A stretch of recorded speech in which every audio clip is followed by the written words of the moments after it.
The land was the first thing to test a person. This was Texas, in the summer of 1887, and the land had been baked hard as stone, cracked open by a sun that offered no mercy. The people who lived on it, or tried to, became just as hard, just as unyielding. Mercy was a word spoken in churches, but rarely seen on the plains. The wind itself was not a comfort. It was just a way to move the dust from one barren patch to another, to sting the eyes and chap the lips. This was the world Amelia Vance now walked through alone. She was young, but the grief and the hardship had settled on her like the fine, pervasive dust, dulling the color of her hair and painting shadows under her eyes. She was a woman built of soft lines, a gentle curve to her mouth and a fineness to her bones that suggested a different, softer life. But that was a lie, or at least it was a memory. Her husband, Thomas, had been gone for 3 months. He had not died a soldier's death, or even a cowboy's. His death was a stupid, pointless thing involving a spooked horse and a rotted fence post. It had left her with nothing but a worn black dress, a small bundle of possessions, and an internal resolve that was as hard and necessary as the land itself. She had a son to think of, left in the meager care of a woman in the small, dusty village 2 days' walk behind her. She had to find work. She had to survive. She had been walking since before sunrise, following the wagon ruts that served as a road. They led to the Westmore Ranch, a place spoken of in the village with a mix of awe and resentment. It was a holding of immense size, run by a man who, by all accounts, was as formidable as his property.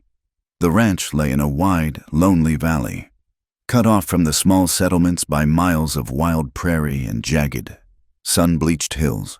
In the far distance, mountains bruised the pale blue sky, watching, indifferent.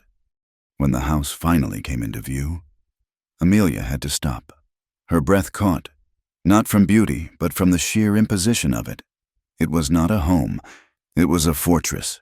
The structure was massive, 2 stories of dark, heavy timber and thick stone, with a wide porch that wrapped around it like a defensive perimeter.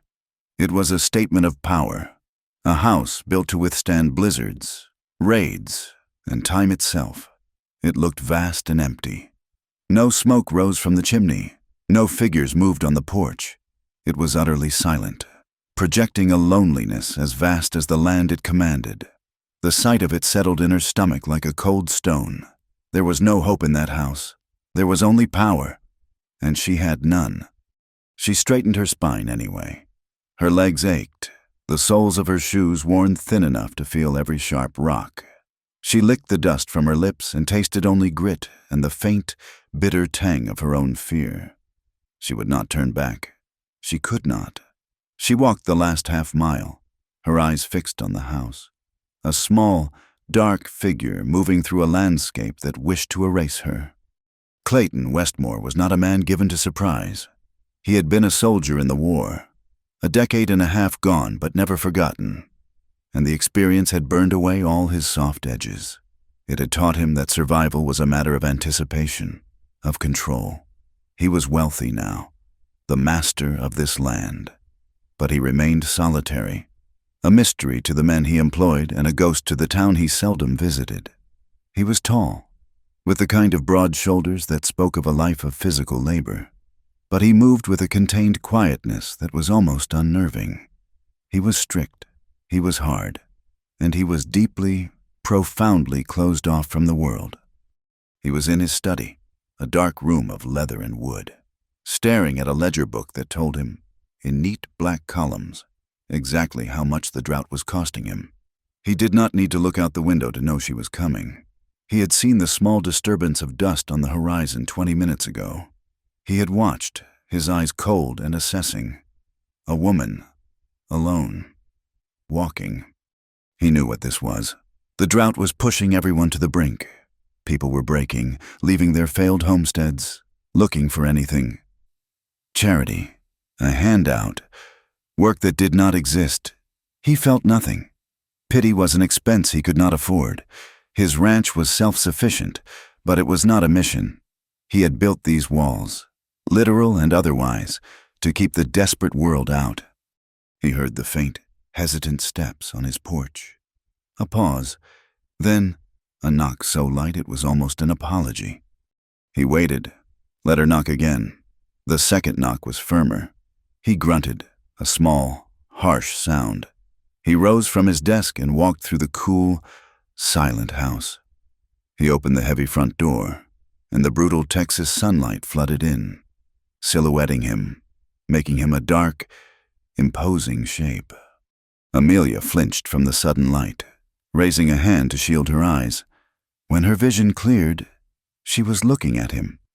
He was exactly as the house had suggested, tall, dressed in dark, durable trousers and a plain shirt. His face was weathered, his eyes a pale, cold gray that seemed to miss nothing. They looked at her, and she felt herself being measured and dismissed in the same instant. She had to force the words out. Her throat was thick with dust. Her voice shook, asking for work. "Mr. Westmore, I am Amelia Vance. I am looking for employment." She hated the tremor in her voice. It was a betrayal, a sign of the weakness that was consuming her. She pushed on, forcing strength into her tone. "I can cook, I can clean, mend, tend a garden. I am a very hard worker, sir. I will do any job you have." Clayton Westmore looked at her for a long, silent moment. He saw the worn black dress, the exhaustion etched into her face, the raw redness of her hands, which were clasped tightly in front of her. She was telling the truth. She was a hard worker. Those hands had seen years of it. He also saw she was on the verge of collapse. She was desperate. Desperation was trouble. His reply was short, his voice as flat and dry as the prairie wind. "I am not hiring." He said it with a finality that was meant to end the conversation, to make her turn around and begin the long, pointless walk back. Amelia did not move. Her body swayed, a brief flicker of dizziness. But she locked her knees. She had expected this. She had expected the hardness, but she could not accept it. "Please, sir." Her voice was low now, the manufactured strength gone, leaving only the raw, desperate plea. I have nowhere else to go. My husband is dead. I have a son. I cannot go back empty-handed. Please, just for room and board, I will earn it." Clayton's expression did not change. His jaw tensed. This was what he hated. The mess of other people's lives, a woman's grief, a child he could not see. It was an intrusion. He did not want to hear it. He did not care. He was about to close the door, to tell her that her situation was not his concern. But he stopped. He looked at her again, and this time, he saw something else. Her inner steel, the steely core of her. She was not crying. She was not begging, not really. She was stating her case, offering a bargain, however poor her position. She was exhausted, but her eyes, though shadowed, were direct. She was beaten, but she was not broken. He looked past her, at the endless empty land that was his. He thought of the empty house behind him, the silent rooms, the meals eaten alone, the crushing, absolute stillness of his life. He was a man of practicalities. He was wealthy. He was lonely. He had no heir. He had no one to leave this fortress to. He had considered the problem before. Abstractly, a man in his position was supposed to marry, but the women in town were soft, calculating, or foolish. This woman was none of those things. She was a survivor. She was made of the same hard material as the land itself. He looked back at her. The assessment in his eyes changed. It was no longer dismissal. It was calculation. Amelia saw the shift and braced herself. She expected a different kind of refusal, perhaps a crueler one. Clayton Westmore spoke again. His voice was just as cold, just as devoid of emotion as before. It was a statement of fact, a correction of her assumption. "I told you, I am not hiring a servant." He paused, the silence stretching out, the heat shimmering between them. "I do not need a servant." His pale eyes locked on hers. "I need a wife." The words hung in the scorching air, meaningless. Amelia stared at him, certain the heat and her exhaustion were making her hear things. The sun beat on her head. and a wave of blackness swam at the edges of her vision. She must have misheard. He was a rich, hard man, and she was a destitute widow. Such men did not make such proposals. They made cruel jokes or propositions of a different, more degrading kind. Her mind seized on the latter. A flush of shame and anger rose in her, so potent it momentarily cleared her head. She took a half-step back, her hand instinctively tightening on the small bundle she carried. That is not I am not. She could not even form the words. She was asking for honest work, a way to feed her child, and this man, in his fortress of a house, was mocking her. "Sir," her voice was no longer shaking. It was cold, brittle with a sudden, protective anger. "I am a respectable woman. I am asking for work. If you have none, I will be on my way." She made to turn, to walk away from the impossible house and the cruel man, though she had no idea where she would go. The village was 2 days behind her, and there was nothing for her there. "Wait!" His voice was not loud, but it had the sharp quality of a command, a sound that cut through the air and stopped her feet. He had not moved from the doorway. He was still a dark shape against the light of the house, but she could see his face more clearly now. It was not mocking. It was hard, impassive, and utterly, terrifyingly serious. "I do not make jests, Mrs. Vance, and I am not insulting your respectability. I am stating a fact. This ranch requires a mistress. I require an heir. You require a home and provision for your son. It is a practical arrangement." Amelia's mind simply could not process the words. She looked at his face, searching for any sign of madness or deception. She found none. She found only the cold, assessing logic she had seen from the beginning. He was not propositioning her. He was proposing marriage, a business transaction. She shook her head, the movement small, helpless. "You do not know me, Mr. Westmore. I cannot." "Why?" The question was blunt. "Because My husband. I'm aware your husband is dead. That is why you are here." His callousness was a physical blow. She flinched. "No. Because I am here for work. To earn my way. I do not wish to marry a stranger. I need a job. I need to be a cook, a maid. I have a cook." He said it flatly. He is a man, a former army quartermaster. He is terrible at it, but he is loyal. I have men who clean the bunkhouse. This house. He gestured behind him into the vast, shadowy hall. This house is empty. I do not need it cleaned. I need it run. I do not need a servant. I need a partner. Amelia looked down at her hands, the ones she had offered as proof of her ability to work. She saw them as he must have seen them red, chapped, the knuckles swollen, a small, pale scar running across her left palm where a splitting knife had slipped years ago. They were not the hands of a lady, not the hands of a rancher's wife. They were the hands of a drudge. You see these hands. Mr. Westmore, these are not the hands of a mistress. I am here to scrub your floors, not share your name. His eyes followed her gaze, resting on her hands. He had, in fact, noticed them immediately. He had seen hands like that before, on farm wives who toiled alongside their husbands, on laundresses in army camps who worked until their fingers bled. They were hands that spoke of grit, of an inability to quit. That was precisely what had stopped him from closing the door.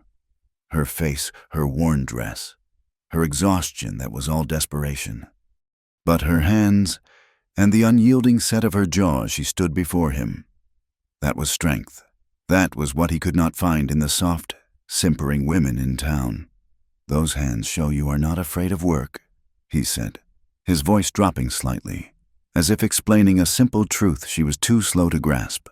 "I do not need a soft woman, Mrs. Vance. This land would destroy her in a year. I need a woman who can stand. You are still standing." She was, but barely. The world was tilting again. The dust, the heat, the impossible, brutal logic of this man. It was too much. I cannot give you an answer. She felt her knees begin to buckle. The last of her strength, the anger, the adrenaline. It was all draining away, leaving only the profound, bone-deep exhaustion of her journey. He saw it. Before she could fall, he moved. Stepping out onto the porch, he did not reach for her. He simply stood closer, his presence a sudden, solid shield against the relentless sun. "You will not make any decision today. You are half-starved and near collapse." He stepped back, holding the door open. "You will come inside. Maria, the cook's wife, will give you a room. You will eat and you will sleep. You can work in the kitchen tomorrow to pay for your board." Amelia looked at him, confused. "You said I am not hiring a servant. I am not, but I am not turning away a woman who is about to die on my doorstep. You can work for your keep, for a few days, until you have your strength back." It was a reprieve, not a solution, but a moment to breathe. It was more than anyone else had offered her. "And then," she whispered, the fear of the future rushing back in. He looked at her, his face unreadable. "And then, you will consider my proposal." He did not wait for her answer. He turned and walked back into the cool darkness of his house, leaving her to follow. She stood for one more second, poised between the brutal, indifferent sun and the deep, uncertain shadow. She chose the shadow. She stayed. The room she was given was small, in the back of the house near the kitchen. Likely meant for a servant, she was not. It was clean, and the bed was soft. Maria, a small, weathered woman with kind eyes and a silent mouth, brought her a tray of thick stew and fresh bread. Amelia ate as if she had not seen food in a month, and then she slept for 14 hours. She woke to a house that was utterly still. She rose and dressed, her body aching but her mind clearer. She made her way to the kitchen, a large, stone-floored room, and found Maria already there, kneading dough. Amelia did not speak. She simply picked up an apron, tied it around her waist, and began to wash the stack of dishes left from the men's breakfast. Maria glanced at her, nodded once, and they worked in silence. For 3 days, this was her life. She rose before dawn, helped Maria, scrubbed the massive kitchen, tended the small, struggling herb garden out back, and mended linens. She did not see Clayton Westmore. She heard his boots in the hall sometimes, a low murmur of his voice from his study.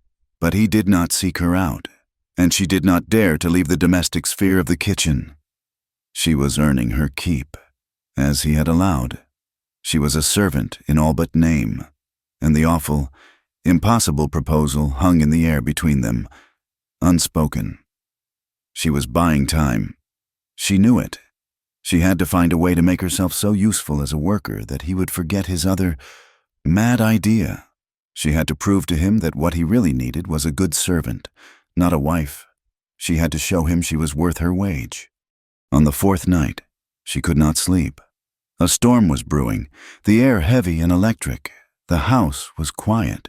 She felt a restless energy, a need to be useful, to prove her worth beyond the kitchen. She put a shawl over her nightdress and slipped out the back door. The air was cooler, the wind rising. She was walking past the main stable, a long, low building, when she heard a sound, a low, pained nickering, and the dull thud of a hoof against wood. She paused, listening. Another thud, more frantic this time. She was not a horsewoman, not really, but she had been around farm animals her whole life. She knew the sound of distress. She unlatched the stable door and slipped inside. The air was warm and thick with the scent of hay and animals. A lantern burned low in the entryway. In the first stall, she saw one of the ranch hands, a young man named Silas, asleep on a bed of straw, a bottle empty by his hand. He was supposed to be on watch. The sound came again, from a stall farther down. She grabbed the lantern and walked quietly down the row. She found the source. It was Clayton's own horse, a big, powerful roan he called Thunder. The animal was agitated, his eyes wide, his coat damp with sweat. He was favoring his left foreleg, lifting it, putting it down, kicking fitfully at the partition. Amelia lifted the lantern. She saw the problem immediately. His leg, from the knee down, was swollen, and there was a dark, angry-looking gash just above the fetlock. It was deep, oozing, and already looked inflamed. She murmured, her voice low and soft, "Easy, boy. Easy now. She set the lantern on a hook and slipped into the stall. The horse shied, rolling his eyes, but her voice was calm, and she did not make any sudden moves. She ran a hand along his neck, speaking to him, a stream of nonsense comforts. She looked closer at the wound. It was dirty, full of grit, and she squinted thorns. He must have run it through a patch of mesquite. She knew, with a sinking certainty, that if this was not cleaned, the horse would be lame, and a lame horse on a ranch like this was a dead horse. She looked at the sleeping ranch hand. She could wake him, but he was useless. She would have to do it herself. She left the stall and hurried to the tack room, where she found a bucket and a box of supplies. She pumped fresh, cold water into the bucket and found clean rags. She returned to the stall. Gently, so gently. She began to clear the wound. The horse trembled, snorting, but he seemed to sense her intent. She soaked a rag and pressed it to the gash, washing away the dirt and blood. Then, with her own fingers, she began the painstaking work of picking out the broken thorns, one by one, dropping them into her palm. Her touch was meticulous, patient. She winced with every piece she pulled, feeling the animal's pain, but she did not stop. Clayton Westmore was riding back from town. He had been forced to go. A meeting with the cattle agent, and he was in a foul mood. The agent was trying to use the drought to cheat him on prices. The ride was long, and the brewing storm matched the temper in his soul. He was tired, and he was returning to his empty, silent house, a house that now contained a problem he did not know how to solve. The woman, Amelia Vance. He had left her alone, given her space. He thought, perhaps, the reality of her situation, the hopelessness of finding other work, would make her see the logic of his offer. He told himself it was logic, a practical matter, but he knew, in a dark, unexamined corner of his mind, that it was not just that. He had seen her strength, and it had called to something in him, a desire for an equal, someone who would not break. He rode his horse into the stable yard and dismounted. He was surprised to see a light in the main stable. He strode toward it, his mood darkening. He paid his men well, and he expected vigilance. If he found Silas asleep, he would be fired before breakfast. He pulled the door open, his bootsteps silent on the packed earth floor. He stopped. He saw Silas, just as he had expected, passed out in the straw. His lip curled in contempt. He was about to turn his anger on the man when a sound from farther down caught his ear. A woman's voice, low, soft, hypnotic. Just a little more. I know it hurts. You are a good boy. A brave boy. Almost done now. He moved down the aisle. The lantern light from the stall painting a moving, flickering scene. Amelia was kneeling in the straw beside Thunder. Her back was to him. Her shawl had fallen, and her hair was loose, tumbling down her back. The lantern light caught the warm brown of it. Her nightdress was stained with dirt and the horse's blood. She was concentrating so fiercely she did not hear him. Her hand was steady, her touch infinitely tender as she dabbed at the cleaned wound with a rag soaked in carbolic. The big war horse, an animal with a notoriously difficult temper, a horse that only Clayton himself could reliably handle, was standing perfectly still for her, his head lowered, his breath a soft huff. Clayton stood in the shadows, watching. He watched her gentle, precise movements. He watched the absolute, patient focus she brought to the task. She was not afraid of the large, pained animal. She was not disgusted by the wound. She was simply fixing it. He saw her finish, her hand stroking the horse's leg in a final, soothing gesture. She murmured something to the horse, and the animal, impossibly, lipped at her shoulder. A feeling Clayton could not name tightened in his chest. It was a strange, unsettling mix of admiration and something else, something warmer, something he had not allowed himself to feel in a very long time. He had offered her a place as mistress of his house based on a calculation of her strength. Now, he was seeing a different quality, a deep, quiet capacity for care. She finally sensed him. Perhaps a shift in the air, or the shadow he cast. She gasped, her head whipping around, her eyes wide with fear. She scrambled to her feet, pulling her shawl around her, suddenly aware of her state of undress, Mr. Westmore, I heard the horse. Silas, he was—" He stepped forward into the light. His face was, as always, unreadable, but his eyes were fixed on her, and the intensity of his gaze made her flush. He did not look at Silas. He looked at her. He looked at the bloody rags, the bucket of water, and then at the horse's leg. He crouched down, his own large, calloused hand running over her work. He inspected the wound. It was perfectly clean. He stood up. He was very close to her in the small stall. She had to tilt her head back to look at him, and she could smell the dust and the faint, masculine scent of the night ride on him. "You did this." His voice was low, rougher than usual. "Yes, I did not want him to." He looked at her, and his eyes were no longer cold. They were sharp, and they were seeing her, really seeing her, for the first time, not as a problem, or a widow, or a potential wife, but as a woman, kneeling in the straw, saving his horse. He was, despite himself, impressed, deeply so. He simply nodded.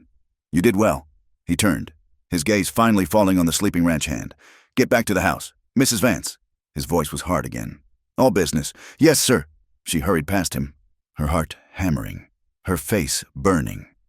As she reached the stable door, she heard him speak again, his voice like the crack of a whip in the night air. "Silas, get up!" She fled, not waiting to see the man's fate. She ran back to the dark house, but as she lay in her bed, she was not thinking of the angry rancher.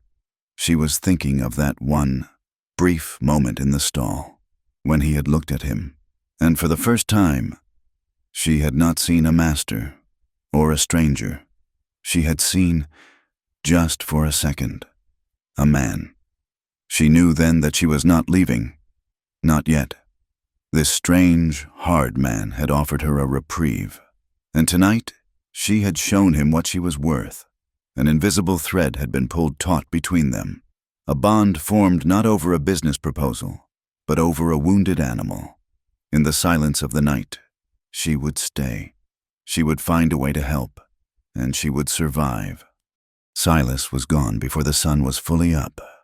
Clayton Westmore did not tolerate failure, and a man drunk on watch was a failure that could cost him a $1,000 horse or his own life. Amelia heard the brief or a one-sided conversation from her window, Clayton's voice, low and sharp as obsidian, and then the sound of a single horse riding away fast. She did not see Clayton for the rest of that day, but the house felt different.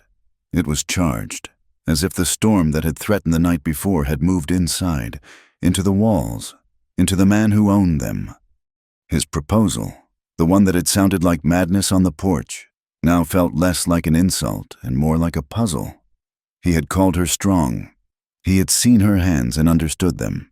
Then, in the stable, he had seen her skill. He had said, "You did well." 3 simple words, yet they had landed on her like a benediction. They were, she realized, perhaps the first words of true praise she had heard since her husband Thomas had died. Clayton was finding his own fortress breached. He had built his life on the principle of solitude. He had returned from the war and found that the noise of other people, their small wants, their messy emotions, was intolerable. He had built this ranch, this vast, empty house, as a monument to silence, to control. He ate his meals alone in a dining room that could seat 20. He read his ledgers in a study where the only sound was the tick of a heavy clock. This silence had been his armor, his comfort.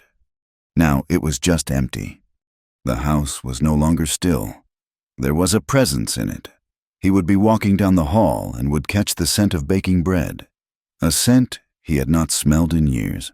Instead of the stale, dusty air he was used to, he would hear a low, feminine voice, sometimes humming, sometimes speaking softly to Maria in the kitchen. He would hear the light, quick step of a woman who was busy, who had purpose. He found himself listening for it. This realization disgusted him. It was a weakness. He had managed his ranch, his men, his entire world, through sheer, unyielding force of will. He had not needed anyone. He had told her he needed a wife, an heir, a partner. He had framed it as a business transaction, a practical matter. But the feeling he had experienced in the stable, watching her gentle his most difficult horse, her hair loose in the lantern light, her hands so capable that had not been practical. It had been a strange, unwelcome tightening in his chest, a jolt of something that felt dangerously like warmth. He fought it. He stamped it down. He told himself she was, in all ways, unsuitable. She was a widow. She had no family, no name, no dowry but a worn black dress. She had a child, a son, baggage he had not factored into his cold calculation. To bind himself to her, to them, was a fool's errand, and her strength, the very thing that had drawn his eye, now pricked at his sense of order. She had not waited for permission to treat his horse. She had simply done it. She had a spine, an independence that meant she could not be easily managed. He was used to giving orders and having them obeyed without question. He felt, obscurely, that she was a challenge, and he did not like to be challenged. To restore his own sense of control, he became harsher. He avoided the kitchen. When he passed her in the hall, his nod was curt, his eyes cold and distant. He was rebuilding the walls she had somehow managed to breach. Amelia felt the change. The brief moment of connection in the stable was gone, frozen over. He was the master of the ranch again, and she was the woman living on his charity. The unspoken proposal was a dead thing, a source of shame and confusion, and her work was her only shield. She knew she could not stay this way. There was the matter of her son. After a week, she found the courage to approach him. He was in his study, the door open, a ledger book spread before him. She stood at the threshold, her hands clasped. "Mr. Westmore." He did not look up. "Yes, I must go into the village. My son, Thomas, I must retrieve him." He finally raised his eyes. They were cold. "I see. I cannot pay the woman I left him with any longer. I must bring him here." She braced herself for the refusal. For him to tell her that a child was not part of their arrangement, whatever that arrangement was. Clayton stared at her. A child. It made the entire situation more complicated, more permanent. He had offered her a position. She was now, silently, adding a dependent. His first instinct was to say no, to tell her it was impossible. But he looked at her face. She was not pleading. She was stating a fact. She was a mother. She would not abandon her child. It was part of that same infuriating, admirable strength. If he said no, she would leave. She would walk back out into that desolate wilderness, this time with a child, and she would likely not survive. The thought, to his surprise, left a cold, unpleasant taste in his mouth. He grunted, looking back at his ledger. "The supply wagon is going in tomorrow. Maria is visiting her sister. You will go with them. Get what you need." Amelia let out a breath she did not know she was holding. "Thank you, sir." She was turning to leave when his voice stopped her. "Mrs. Vance." She turned back. "When you return, you will no longer sleep in the servants' room. The rooms in the east wing are clean. You and the boy will take one of them." She stared, confused. That was the family wing. "But, sir, it is not practical for a child to be quartered by the kitchen." His voice was final. He looked down at his book. She was dismissed. The wagon ride to the village of Concordia was long and rattling. Amelia sat in the back with Maria, her small bundle of possessions at her feet. She had been at the Westmore Ranch for 9 days, but it felt like a lifetime. The village, when they clattered down its one dusty street, looked small, mean, and pathetic. Maria went to her sister's house, and Amelia walked to the small, leaning shack where she had left her son, her heart hammered with a mix of joy and dread. The woman, Mistress Gable, opened the door, her face sour. "So, you are back." Amelia pushed past her.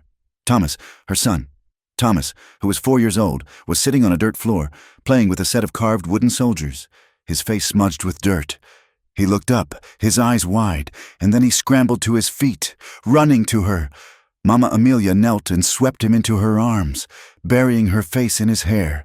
Her eyes squeezed shut. He was thin, too thin. She held him tightly, a fierce, protective love surging through her. Mistress Gable watched, her arms crossed. He has been a handful.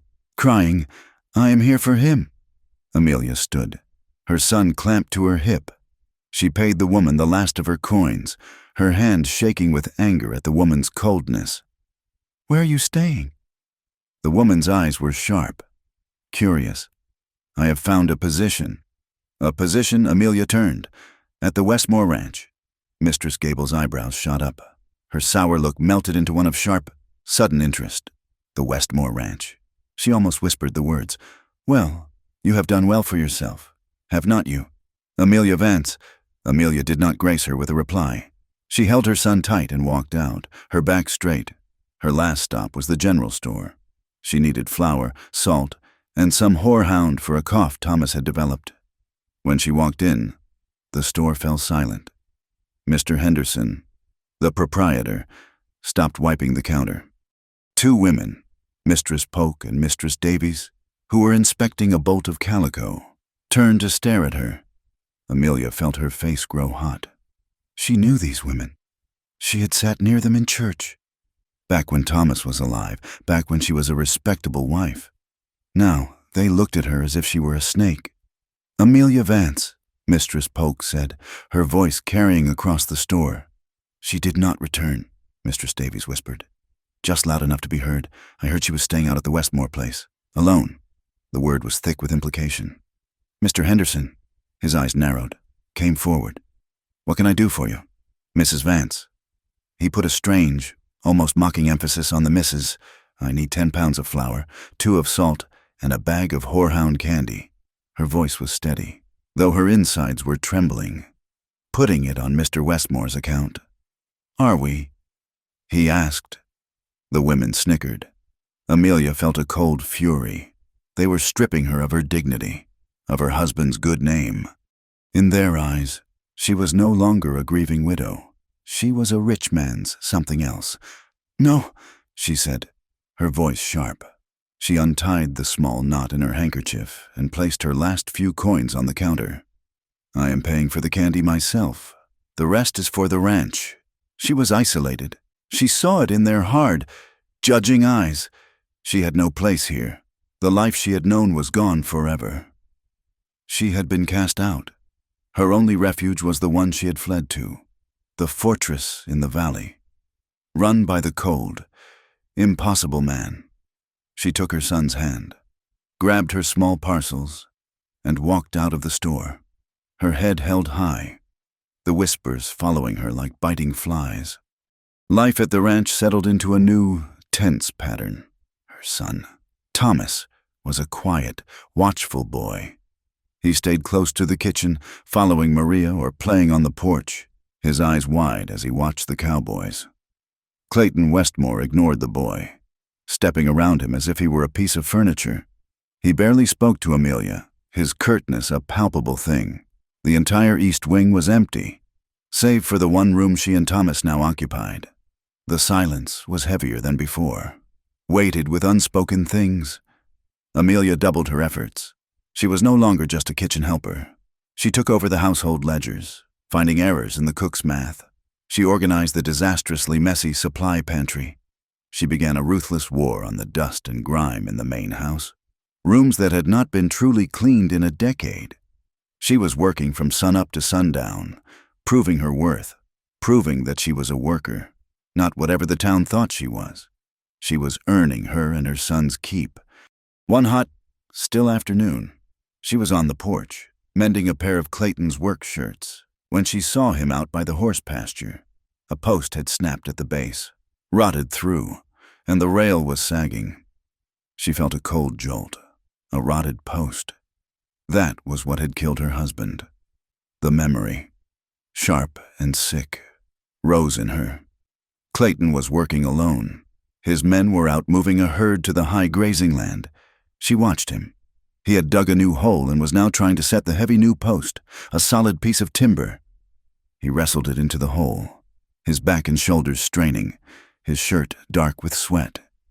He held it upright with one hand and tried to shovel and tamp earth in with the other. It was clumsy, and the post kept slipping. She put down her mending. She should stay. This was not her work. It was a man's work, heavy and dirty. But she saw his frustration. She saw the inefficiency. It was a two-person job. She walked off the porch, her footsteps silent in the dust. She did not say a word. She walked up to him, picked up the heavy tamping rod, and nodded at the post. "I will hold it. You tamp."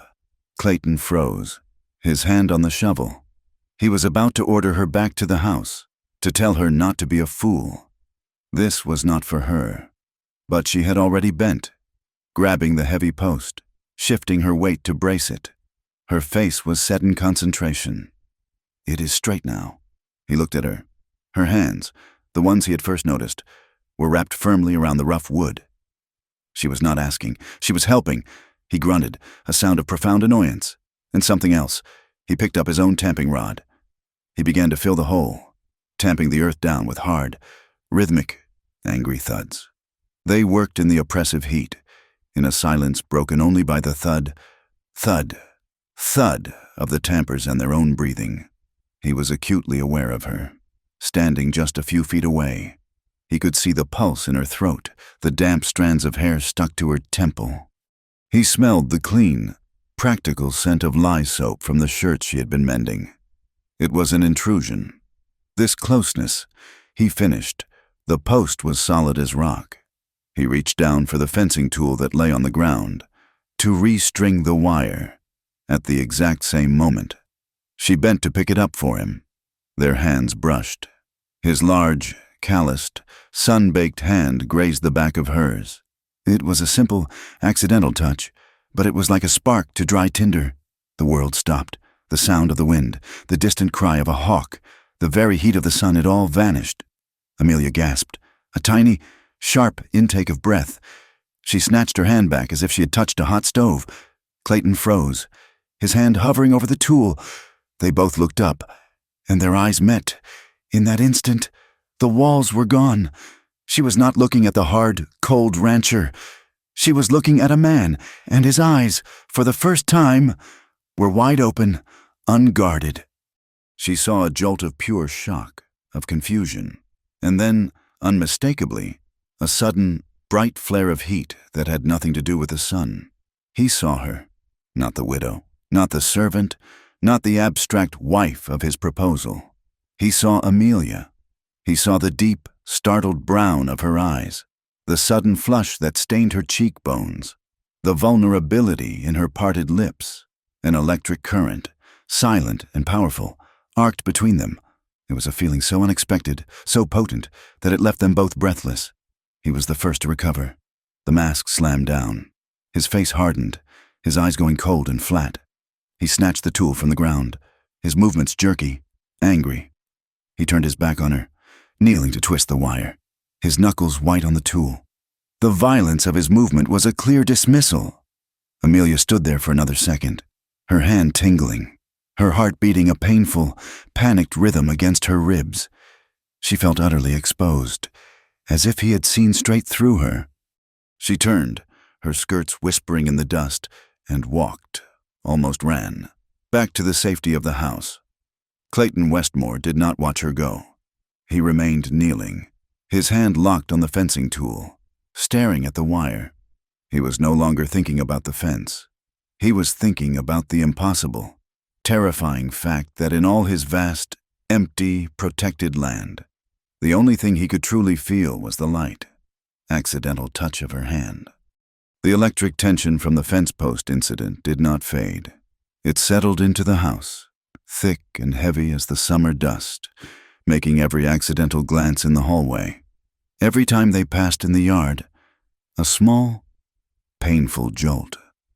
Amelia retreated to the kitchen, her work a shield. She scrubbed floors that were already clean and kneaded dough with a ferocity that made Maria watch her with worried eyes. Clayton drove his men, and himself, with a relentless, cold anger. He was furious at the land for its dryness, at his cattle for their thirst, and most of all, at himself, for the memory of her hand, He had lived a life of brutal, simple control. If he was hungry, he ate. If he was tired, he slept. If a man crossed him, he was fired or he was broken. But this feeling, it was not simple. It was a restless, churning thing that kept him awake. It was the memory of her shock, the sudden heat in his own veins. He despised it. He despised the weakness of it. After 2 days of this punishing silence, he found the quiet of his study intolerable. The tick of the clock was too loud. His own solitude, once his greatest comfort, now felt like a cage. He had made a proposal, a logical, practical arrangement. But his reaction to her touch had not been logical. He had to regain control, to put this relationship back on the footing he had intended. He was the master of the ranch. She was the woman he had offered to make its mistress. It was time she stopped acting like a scullery maid. He found her where he knew she would be, in the kitchen. She was at the large table, a basket of beans in her lap. Her head bent, her fingers snapping the ends with quick, rhythmic motions. Her son, Thomas, was on the floor nearby, pushing one of his wooden soldiers through a pile of spilled flour. The scene was domestic, contained, and for a reason he could not name, it made his throat tighten. He cleared his throat. The sound was harsh in the warm room. Amelia's head snapped up, her hands freezing over the basket. She looked like a startled deer, wary and ready to bolt. "Mrs. Vance, sir," her voice was low. "Careful." He felt a ridiculous, uncharacteristic nervousness. He covered it with a gruff command. You and the boy will dine with me tonight, in the dining room." Amelia stared at him. The dining room was a cavernous, dark place off the main hall that she had only ever dusted. It was where he ate, alone, at the head of a table that stretched into the shadows. "Sir," I said, "you will dine with me." His voice was sharp. He was annoyed by her confusion. "Was it not logical? It is not fitting for you to eat in the kitchen if you are to be responsible for this household."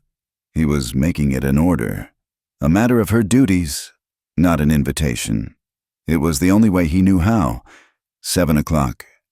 He turned and strode out before she could form a protest, leaving her staring after him, her heart hammering with a new, uncertain dread. She was torn. This was a command, not a request, but it was a terrifying escalation. To eat in the kitchen was to be a servant. To eat in the dining room was what she was not his wife. She was not his family. She was the subject of the town's most vicious gossip, and he was now seating her at his table. She felt a spike of anger at the ambiguity, at the power he held over her. She scrubbed Thomas's face and hands until he cried, and dressed him in his only other shirt. For herself. She put on the faded calico dress she had arrived in, not the black dress of mourning. She braided her hair tightly, a severe, protective gesture. When she walked into the dining room, holding Thomas's small hand, her stomach was a cold knot. It was worse than she had imagined. The room was vast, lit by a single candelabra in the center of the table. The table itself, dark wood polished to a mirror sheen, was long enough to seat 20 men. Clayton was already at the head, a dark, imposing silhouette. Far down the table, on the opposite side, a single place had been set for her. Beside it, a smaller setting for Thomas. The three of them were separated by a vast, echoing expanse of polished wood. It was not a family dinner. It was a parody. Maria, her face carefully blank, served the food, a simple roast. The silence was absolute, broken only by the scrape of silverware on porcelain. Thomas was terrified, his eyes huge. He picked up his fork and immediately dropped it, the clatter echoing like a gunshot. Amelia flinched. The absurdity, the coldness, the sheer loneliness of the spectacle broke something in her. She thought of the women in the store, their sneering faces. This farce was what they imagined Mr. Westmore. Her voice was sharp, louder than she intended. He looked up from his plate, his pale eyes catching the candlelight. He seemed surprised she had spoken. "What is this?" "It is dinner." "Mrs. Vance." "No." She put her own fork down. Her hand was shaking, but not from fear. It was from anger. What is this arrangement? I came here for work. You gave me room and board, which I earn. I earn it every single day. But the town thinks I am your kept woman. And now you have me sitting in this hall, across a mile of wood, like some visiting dignitary. It is not honest, sir. It is not right.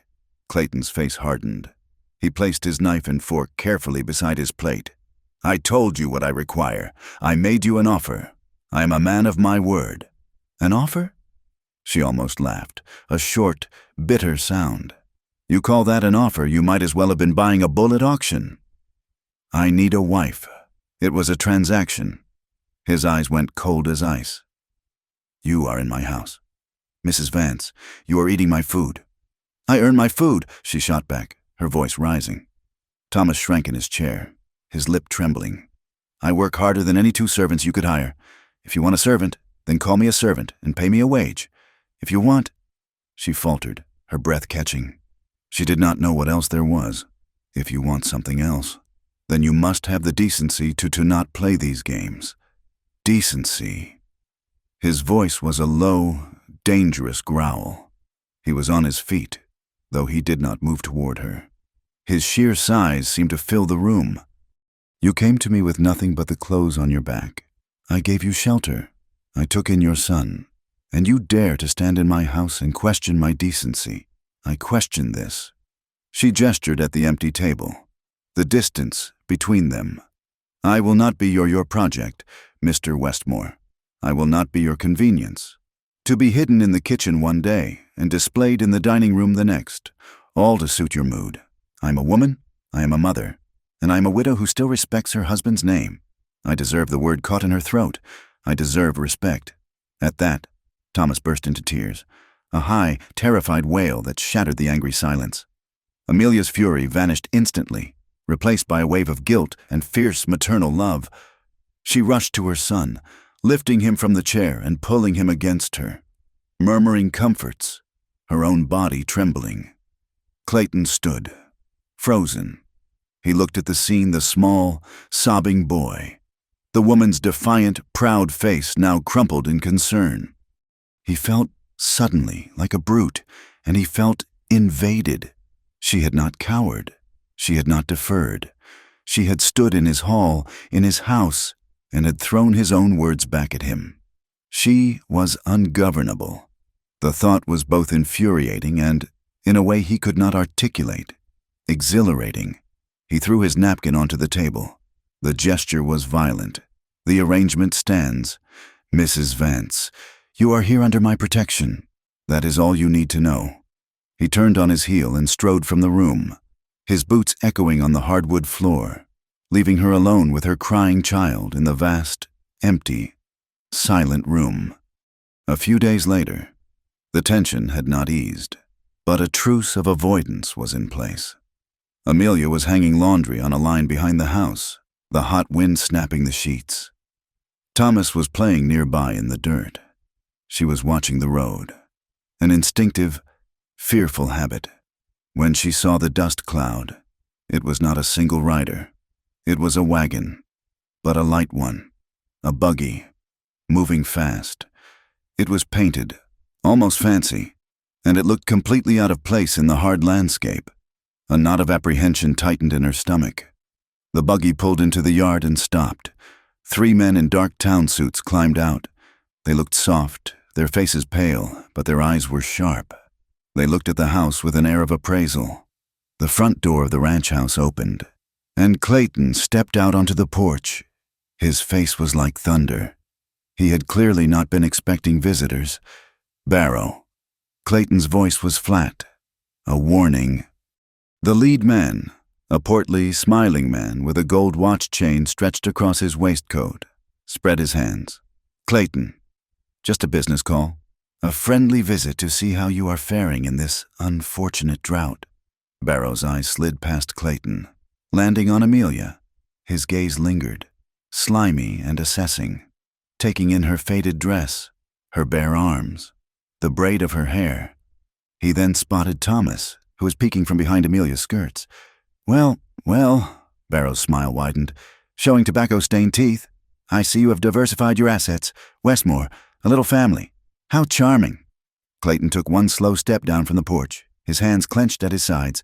"State your business." "Barrow." "Then get off my land. Just concerned. Old friend, the bank is concerned. That loan we discussed, your note is coming due. We hear you are losing cattle. We are here to offer a solution, a generous one. Sell to us.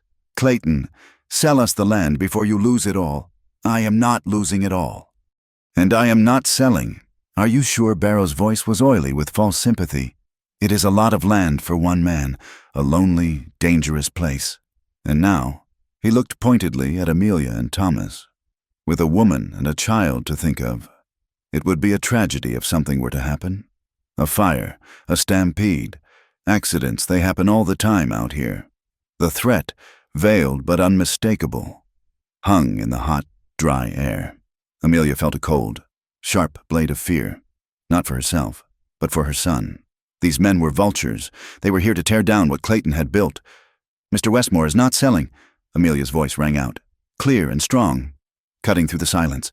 Barrow's head snapped toward her. He looked genuinely amused. "And who might you be, madam, the lady of the house?" His tone was a deep insult. Clayton answered before she could, his voice a low growl. He had moved to stand slightly in front of her. "She is under my protection, and what she says stands. This is our final answer." "Get off my property." Barrow's smile vanished. His face went hard and cold. "You are making a mistake, Westmore, a costly one." He looked at Amelia one last time, his eyes full of malice. "And you, madam, you have picked a losing side." The three men climbed back into their buggy, turned it around with a spray of gravel, and rode away, leaving a cloud of thick, choking dust in their wake. Clayton and Amelia were left standing in the yard, the silence settling around them. Clayton was rigid, his entire body humming with a contained, violent rage. He turned on her, his voice tight. "You should not have spoken. They were threatening you," she retorted, her own fear making her angry. "They were threatening this house. They were threatening my son's home." He stopped. He had been about to unleash his fury at her for interfering, for her presumption. But her words struck him. My son's home. She did not see this as a temporary refuge. She saw it as a place to be defended. She had stood up to men who could, and likely would, try to ruin him. She had stood with him. They are dangerous men. Amelia. He used her first name without realizing it, the sound of it strange on his own tongue. "This is not a town quarrel. I am not afraid of men like that." She said it, her chin high, though her hands were shaking so hard she had to clasp them in front of her. "I am afraid of not having a place. I am afraid of my son not being safe." He looked at her, truly looked at her. This was the same woman who had argued with him in the dining room, the same woman who had tended his horse, the same woman who had stood on his porch, her voice shaking, asking for work. She was all of those things, defiant, tender, and fierce. He felt a sudden, powerful wave of protectiveness for her, for the small boy still clinging to her skirt. He had hated with a visceral, killing rage the way Barrow's eyes had lingered on her. This feeling was not logical. It was not practical. It was a hot, messy, dangerous emotion, and it terrified him. You and the boy, you are safe here." The words were gruff, torn out of him. It was the closest he could come to an apology for the dining room, the closest he could come to an assurance.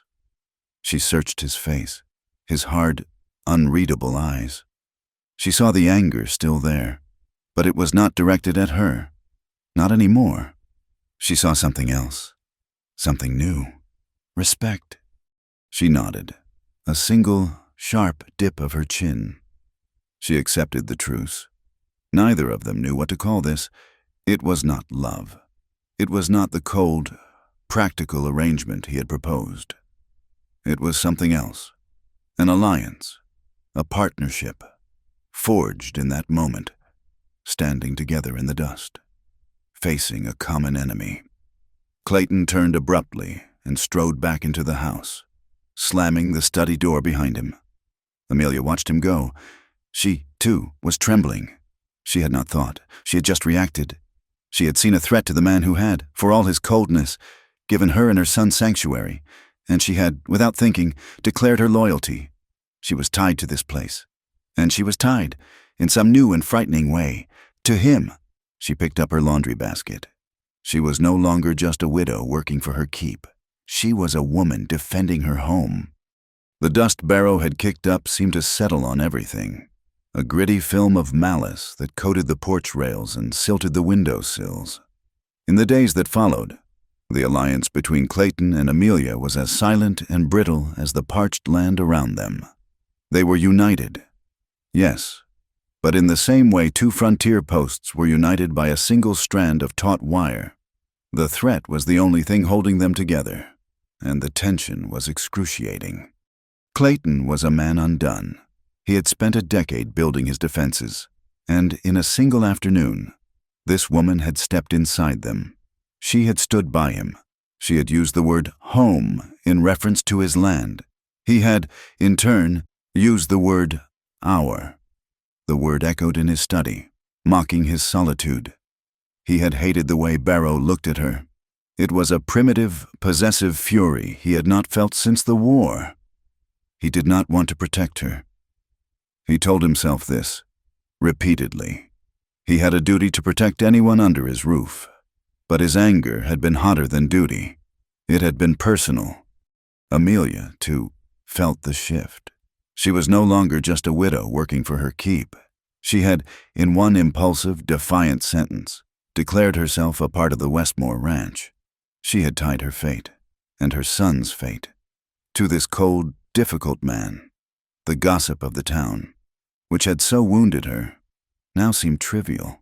The women in the store saw her as a fallen woman, but Barrow, a man of far greater danger, had seen her as Clayton's partner. The thought was both terrifying and, in a strange, deep way, validating. The difficult days, as the outline described them, were not just about Barrow. The drought, the true, relentless enemy, tightened its grip. The sun was a hammer, the sky a white, empty sheet. The creek that fed the north pasture had slowed to a brown trickle. This shared disaster became their only safe language. It was the one thing they could discuss that was not personal, that was not about the charged silence in the dining room or the accidental touch at the fence. They began to work together, not by chance, but by necessity. "Amelia, are the stores of flour holding?" Clayton would ask, his voice gruff, his eyes on the ledger. "Not on her. They are. But the cornmeal is low, and the men are going through the salted pork faster than I anticipated," she would answer, her voice just as businesslike. She started riding out with him, a thing that had been unthinkable a week before. She would not ride a lady's saddle, but sat astride an old, gentle mare, her skirts hiked up immodestly, to count cattle. She had a better eye for a sick calf than any of his men. "That one," she would say, pointing, "its hips are wrong. It is not drinking." He would stop, look, and grunt. She was always right. He found her presence useful. That was the word he clung to. She was practical. She was efficient. She was not a complication. She was an asset. But his logic felt thin, even to him, when he would watch her lift his son onto the mare in front of her, her movements all grace and strength. He would see the way the boy, Thomas, was beginning to get color back in his cheeks, the way he would run to the porch when Clayton rode in. Not for Clayton, but for the mare Amelia rode. This was the illusion of family. It was a dangerous, seductive mirage in the middle of his desert. One evening, they were in the stable, the place of their first unspoken understanding. The big roan, Thunder, was fully healed, but Amelia had taken to brushing him, a quiet ritual at the end of the day. Clayton was there, checking a broken harness, the smell of leather and hay thick in the warm air. He was quiet, his anger from the Barrow visit having simmered into a dark, watchful mood. Amelia ran the brush over the horse's flank, her movements long and soothing. He knew. "Did naughty," she said, her voice soft, almost to herself. Clayton looked up, his hand stilling on the leather strap. "Knew what, Mr. Barrow? He knew I was not your wife. He knew I was nothing. That is why he spoke to me that way." Clayton's jaw tensed. He put the harness down. He is a pig. What he thinks does not matter. It matters. She stopped brushing, her hand resting on the horse's warm hide. It matters because it is a lie that looks like the truth. I am a widow, living in your house. The town thinks I am your mistress. Mr. Barrow thinks I am a convenience. No one thinks I am respectable. Her voice was flat, devoid of self-pity. It was a simple statement of fact. I respect you. The words came out of him before he could stop them, gruff and sudden. Amelia turned to look at him, her eyes wide. He looked away, embarrassed, angry at his own tongue. You are the hardest working woman I have ever known. That demands respect. She gave a small, sad smile, turning back to the horse. Hard work is not what they see. They see a woman who left her husband's family. They see a woman who ran. He frowned. He had not considered this. Why did you? He asked, his voice low, trying to make it sound casual. Why did you leave them, your husband's people? Amelia was silent for a long time. The only sound was the horse's soft breath. She had not spoken of this to anyone. She had buried it deep. But standing here in the quiet of the stable, with this hard, quiet man who had just said he respected her, the words began to unspool. My husband, Thomas, he was a good man, kind, but not strong. His father, Mr. Vance, he owned the mill. He rules that town. He is a hard man, hard in a way that breaks things. She paused, her fingers tracing the scar on her own hand. When Thomas died, that rotted fence post, it was on his father's land, a fence he had told his father to fix. After the funeral, Mr. Vance, he changed. She took a shaky breath. He did not see a grieving daughter. He saw a failed investment. He said I was careless. He said my softness had made Thomas weak. He said I was not fit to raise a boy. Her voice dropped to a whisper. He was going to take my son. He told me so. He said the law was on his side, that he would have Thomas declared my ward, and I would live in his house, as a dependent, a servant. Clayton stood rigid, his hands clenched into fists. He had seen men like that, men who used power like a club. She finally turned to face him, and her eyes were not full of tears, but of a cold, clear fire. I did not just lose my husband, Mr. Westmore. I was being buried with him. They were taking my son, and they were taking my name. So I took the only thing I had left. I took Thomas, and I walked away in the night with nothing but the clothes I wore. I was not running from grief. I was running toward a life, any life. Even her voice caught, even one that meant begging for work on a stranger's porch. The confession hung in the air, raw and painful. She had given him her last, most shameful secret. She was not just a widow, she was a fugitive. Clayton felt a strange, aching sympathy. He was a man built for action, for fighting. He understood enemies. But this kind of cruelty, this slow, legalistic crushing of a woman's soul, he did not have the words for it. He did not know how to offer comfort. He wanted to tell her she was strong. He wanted to tell her that any man who called her weak was a blind fool. He wanted to tell her that he would kill any man who tried to take her son. Instead, his voice came out harsh, clumsy. He was a fool. She looked at him, confused. Your husband's father, a fool, and a coward. He took a step toward her, then stopped. Your son is safe here. This is your home now.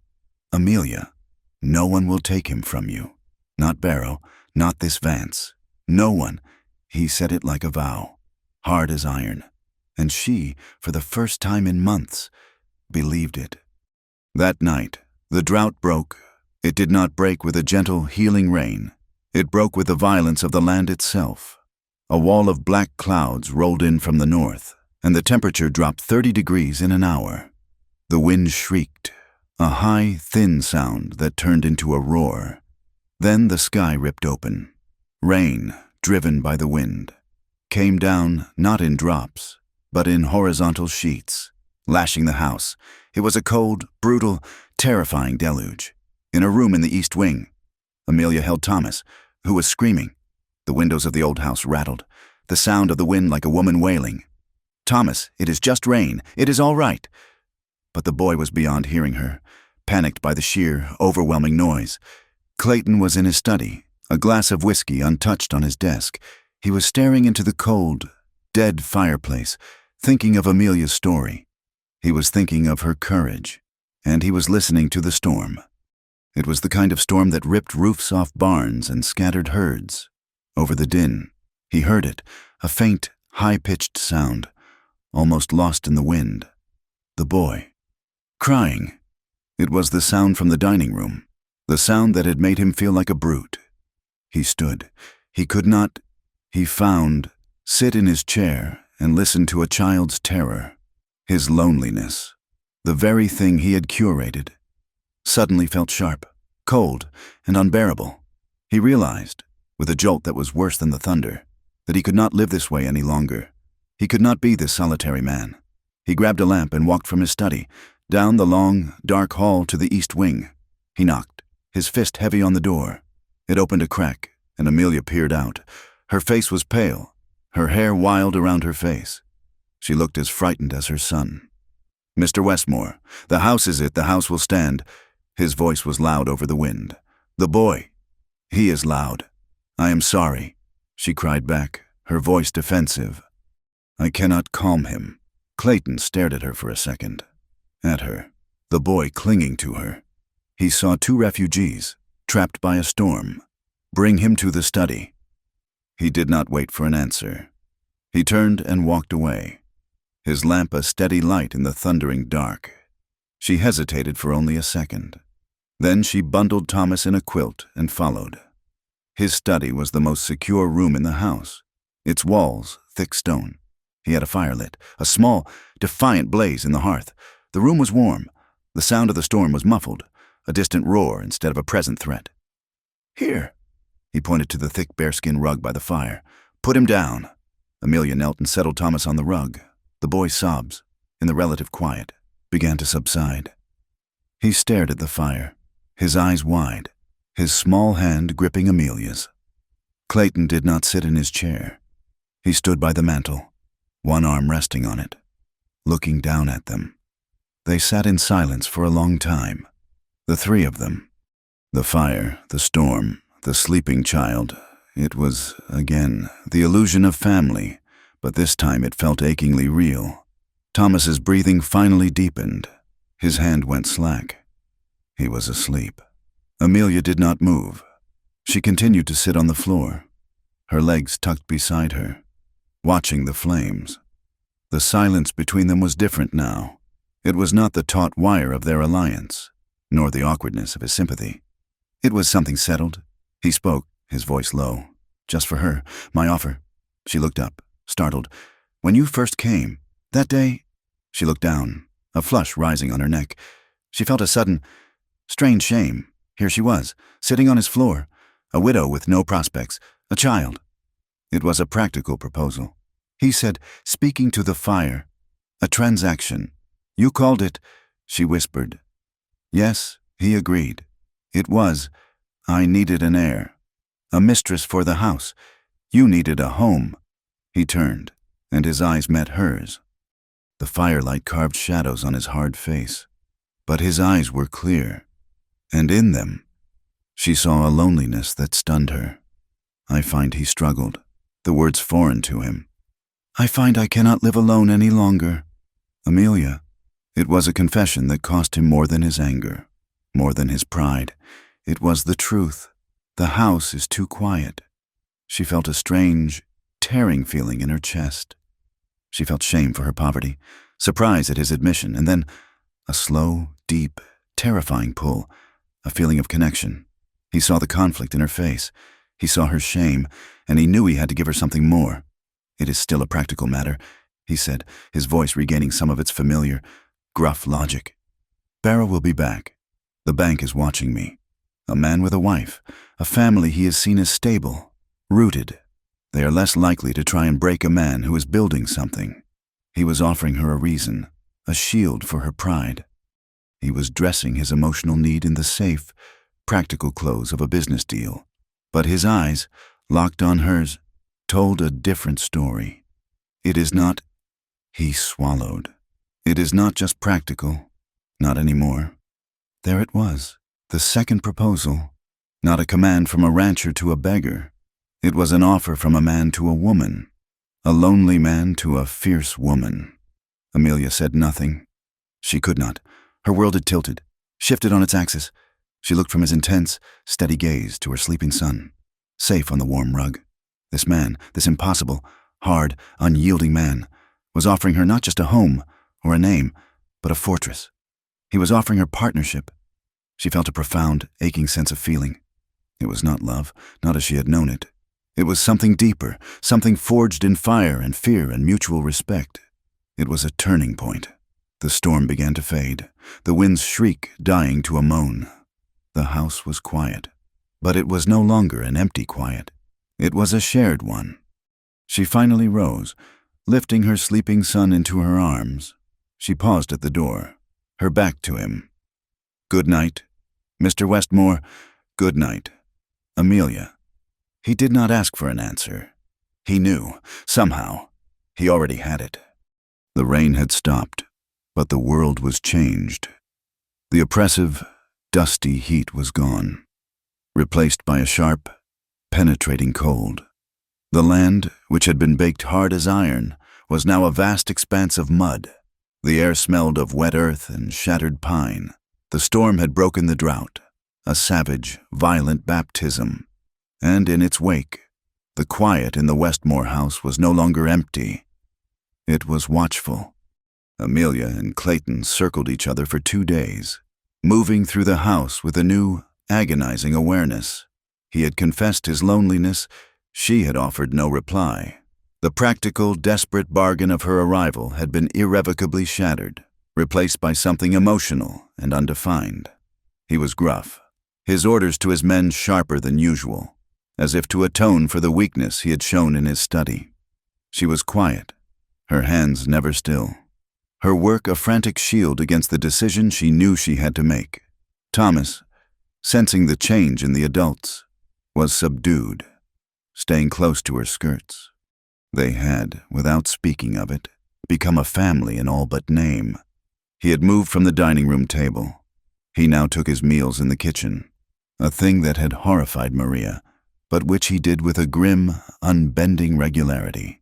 He would sit at the small wooden table, Amelia and Thomas opposite, and they would eat in a silence so thick it was a living thing in the room. He was a man who had made a choice to end his solitude, and was now waiting, with a soldier's grim patience, for the world to acknowledge it. On the third morning after the storm, Clayton was in the yard, his men saddling horses. The rain had saved the herd, but it had also washed out a section of the fencing in the South Canyon. "Amelia," he called, his voice carrying in the cold, clear air. She came to the porch, wiping her hands on her apron. "I am riding out to the canyon. I will be back by dark. The men are with me. You and Maria stay in the house. Keep the doors barred."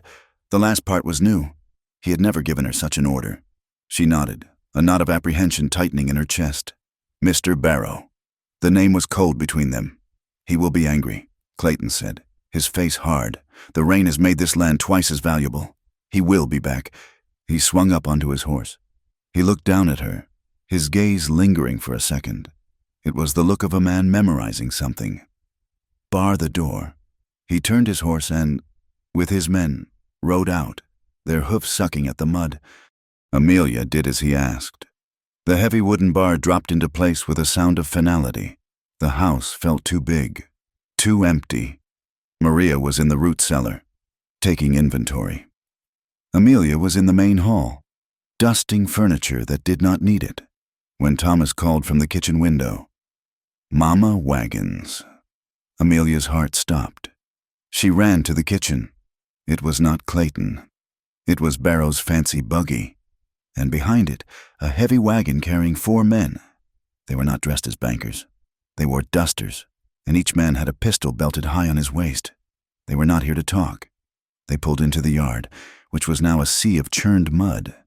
Barrow climbed down from his buggy, his fine suit looking ridiculous. He looked at the house, his face a mask of cold fury. "Westmore," he bellowed. "I know you are in there. We are here to finish our business." Amelia's blood ran cold. He thought Clayton was here. He had come while Clayton was gone. She looked at the barred door, at her small son cowering by the table. Maria was trapped in the cellar, its only door outside. It was just her. Barrow waited. Then he smiled, a thin, cruel expression. "He is not here," he said to his men. "He left his property undefended." He gestured to the house. "Boys." 2 of the men from the wagon started walking toward the house.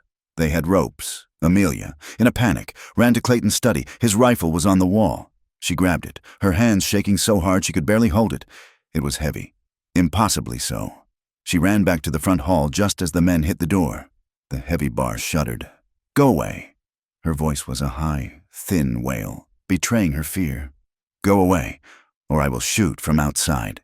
She heard Barrow's oily laugh. "With what? Little Lady Westmore is gone. The bank is foreclosing. We are here to take inventory." The men hit the door again. The wood groaned. Amelia fumbled with the rifle, pointing it at the door. She knew how to load it. She had watched Thomas, her late husband, but she had never fired a weapon this large. The bar cracked. She screamed, stumbling back, and then, from the yard, a new sound, a voice that cut through the air like a cannon shot. Barrow Amelia's head snapped up.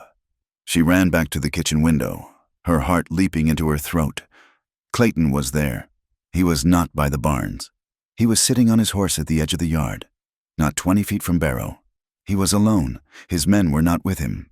He must have circled back. Barrow spun around, his face a picture of shock. "Westmore, I thought you were checking my fences." Clayton's voice was lethally calm. He did not look at the men by the door. His eyes were locked on Barrow. "You are on my land. Barrow, you are threatening my home." He emphasized the word, a low, possessive growl. Barrow, seeing he had been caught, regained his composure. He gestured to his men, who had stopped pounding on the door and were now walking back to the wagon, their hands near their guns. "Your home. This land is forfeit. Westmore, the bank has called your note. My note is not due for a month. You are a liar, and you are a thief. Get off my land." Barrow's face contorted in a sneer. "Or what you, alone against us." He looked past Clayton, to the empty canyon road. "Your men are gone. It is just you, and her." Barrow's eyes slid to the house, where he knew Amelia was watching. Maybe she is the real problem. Maybe if you did not have this distraction, you would be a more reasonable man." Barrow nodded to one of his men, a big, rough man with a scarred face. "Jake, go get the woman. We will hold her as collateral until Mr. Westmore sees reason." The man, Jake, grinned and started walking toward the porch. Clayton's hand moved, not to his pistol, but to the rifle in his saddle scabbard. "Do not," he said, his voice deathly quiet. The man, Jake, laughed. "Or what? Rancher." He kept walking. Amelia watched, her hand over her mouth, her body frozen in terror. Jake reached the porch. He put his boot on the first step. Clayton moved. It was not the movement of a rancher. It was the coiled, explosive speed of a soldier, a man trained for killing. He spurred his horse in 2 strides, simultaneously pulling the heavy rifle from its sheath. He did not aim at Jake. He swung the rifle, butt first, in a devastating arc. He did not dismount. He leaned from the saddle, all his weight and the horse's momentum behind the blow. The heavy wooden stock of the rifle connected with the side of Jake's head with a sickening, wet crack. The man did not make a sound. He crumpled, his body spinning from the force of the blow, and fell face first into the mud, unconscious before he hit the ground. The other 3 men froze, their hands hovering over their pistols. Barrow stared, his mouth open, his face pale. Clayton did not look at the fallen man. He reined his horse back, the animal dancing, and leveled the rifle. His eyes were not cold. They were burning. He looked at Barrow. "This," he gestured with the rifle, his voice tight with a rage so profound it was almost silent. "This is my life. This is my home. And that, he nodded toward the window where he knew Amelia was standing, is my wife. The words hit the cold air with the force of a bullet. Amelia's knees gave out. She grabbed the edge of the sink, the rifle clattering to the floor. My wife. Clayton's eyes never left Barrow. You have 10 seconds to get your filth off my land. If you are not on the road, I will not stop you from leaving. I will simply bury you where you stand. Barrow, for the first time, looked terrified. He saw the man Clayton had been a killer. He looked at his man, senseless in the mud. He looked at Clayton, his face a mask of pure, murderous intent. He scrambled back to his buggy, his men climbing into the wagon, their bravado gone. Get him! Barrow screamed at his men, pointing at the one in the mud. They dragged Jake's limp body up and threw it into the wagon bed like a sack of grain. Barrow whipped his horse, the buggy lurching, and tore out of the yard. The wagon followed, rattling away at a desperate speed. Clayton sat his horse, his rifle still level, until they were a distant speck on the canyon road. Only then did he move. He let the rifle rest on his saddle. His whole body was shaking, a fine, violent tremor. He had just made his choice. He had thrown away his solitude. He had, in front of witnesses, declared himself. His life of cold, simple control was over. He had stepped in front of her, and he knew, in that terrifying, clarifying instant, that he would have died for her. He would have killed for her. He finally dismounted, his legs unsteady. He walked to the porch, his boots heavy with mud. The bar was still in place. Amelia. His voice was hoarse. Amelia, open the door. She fumbled with the bar, her hands numb, her mind reeling. She pulled it back and opened the door. He stood there. Not the master of the ranch, not the cold, logical man, but a warrior, shaking with the aftermath of battle. His face was pale, his knuckles white on the rifle. He looked at her, his eyes raw. He put his boot on the porch. He whispered, as if trying to explain it to himself. He was coming for you. Amelia. He stumbled, dropping the rifle, and reached for her. He pulled her out onto the porch, his hands gripping her arms, his whole body trembling. He was not touching her gently. It was a desperate, possessive, terrified grip. He just looked at her, his breath tearing in and out. Later that night, the house was cold. The adrenaline had faded, leaving a deep, aching chill. Maria had taken Thomas, sensing the new, adult tension, and put him to bed early. Amelia found Clayton in his study. He was not at his desk. He was standing by the window, staring out at the darkness. The fire he had lit during the storm was long dead. The hearth a cold, black hole. He had not spoken since he had pulled her onto the porch. He had simply held her, his grip bruising, and then he had released her and walked away. She had a bowl of hot water and a cloth. His hand, she had seen, was bleeding where he had gripped the rifle, the metal sight cutting into his palm. She did not speak. She set the bowl down and took his hand. It was ice cold. He let her, his gaze remaining fixed on the black window pane. She gently washed the dried blood from his skin. His hand was a map of scars and calluses. The tremor had not entirely stopped.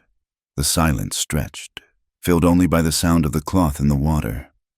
I told them you were my wife, he said, his voice flat, emotionless. Speaking to the glass, I heard, she whispered, her fingers pausing. I did not plan to say it. He turned and looked at her, and his face was stripped bare. The hardness, the anger, the logic, it was all gone. All that was left was a raw, devastating vulnerability. That day in the study, he said, his voice rough, I told you I could not live alone. That was a start. But it was not the truth, not all of it. He looked down at her hands, holding his. Today when I saw that animal walking toward this house toward you, he took a ragged breath. I realized the truth. It is not that I cannot live alone. Amelia, it is that I cannot live without you. It was the final confession, the last wall. He had chosen, he had stepped out of his fortress, his solitary life, and he was standing in the cold, defenseless open. Amelia, he He could not say the word. Love was not a word in his vocabulary, but his eyes said it. "I need you," he finished, his voice a broken whisper. Amelia looked at him. This was her choice. This was the moment. She saw the man who had been a brute, who had been a savior. She saw the lonely rancher and the fierce soldier. He was all of it. And he was offering her not just a name, not just a home, but all of himself, all his broken, hard, and lonely pieces. She could run. She could take her son and use this moment of his weakness to flee. Or she could stay. She looked at his hand, the one she was holding. She thought of her late husband, Thomas, who had been kind but weak. She looked at Clayton, who was hard but, she now saw, devastatingly strong in a way she had never known. She lifted his hand, the one she had just cleaned, and she pressed her lips to his scarred, bloody knuckles. It was not a yes. It was a vow. He looked at her, his eyes wide, as a single, hot tear, a tear of shock, or relief, or a decade of pent-up loneliness, escaped and ran down his weathered cheek. He did not pull her to him. He did not kiss her. He simply stood there, in the cold, dark room, and let her hold his hand. The choice had been made. That one solitary tear, a single drop of a decade's stored pain, was the most profound thing Amelia had ever seen. He did not wipe it away. He was a man so unfamiliar with the sensation he did not even know how. He simply stood, his hand in hers, as she bore witness to the breaking of his solitude. She had not given him an answer, but her small, tender act of kissing his torn hand had been a surrender and a claiming, all in one. When she finally left the study, the cold, empty silence of the house was gone forever. It had been filled, first by a child's terror, and now by a man's confession. She went to her room, but she did not sleep. She sat by the window, watching the moon break through the tattered clouds, illuminating a world washed clean and raw. She had come here for work, a beggar. He had declared her his wife, a queen. She had been running from one hard man only to find another. But this man was not a bully. He was a bastion. He did not break things, he protected them. And he had, in his own gruff, violent, and broken way, offered her his entire world. The next morning, the ranch was a new place. The air was sharp and cold, but the light was brilliant. When Amelia came to the kitchen, Maria was already there, her face a mask of careful neutrality. The kitchen was the servant's domain. Then Clayton's boots sounded on the floor. He did not go to the dining room. He did not go to his study. He came into the kitchen. He was holding Thomas by the hand. The boy, who usually cowered, was looking up at Clayton's scarred hand with a kind of awestruck curiosity. "Maria." Clayton's voice was gruff, but the edge was gone. "We will eat in here." Maria's eyes widened, but she just nodded, turning to the stove. Clayton did not sit at the head of the small table. He sat on the bench, close to the wall. He did not motion for Amelia, he simply waited. Amelia, her heart beating a slow, heavy rhythm, poured coffee. She sat opposite him. He gestured for Thomas, who scrambled up onto the bench beside him. Clayton looked at the boy. "Those soldiers," he said, his voice rusty. Thomas looked up, his mouth full of bread. "They are good. You have them in a poor defensive line." Thomas frowned. "They are. I will show you," Clayton said. "After breakfast." "A perimeter is everything." Thomas nodded, his eyes shining. Amelia watched this exchange over the rim of her coffee cup. This was not the man who had stepped over her son like a piece of furniture. This was a man trying, in the only language he knew, the language of tactics and defense, to be a father. A fierce, protective, and overwhelmingly warm feeling bloomed in her chest. It was not just gratitude. It was not just relief. She looked at his hard profile, the line of his jaw, the way his eyes kept flicking to the door. Still watchful, still the soldier. She loved him. The realization was as sudden and as violent as the storm. It was not the soft, comfortable love she had felt for her first husband. This was a wild, sharp, and slightly terrifying thing.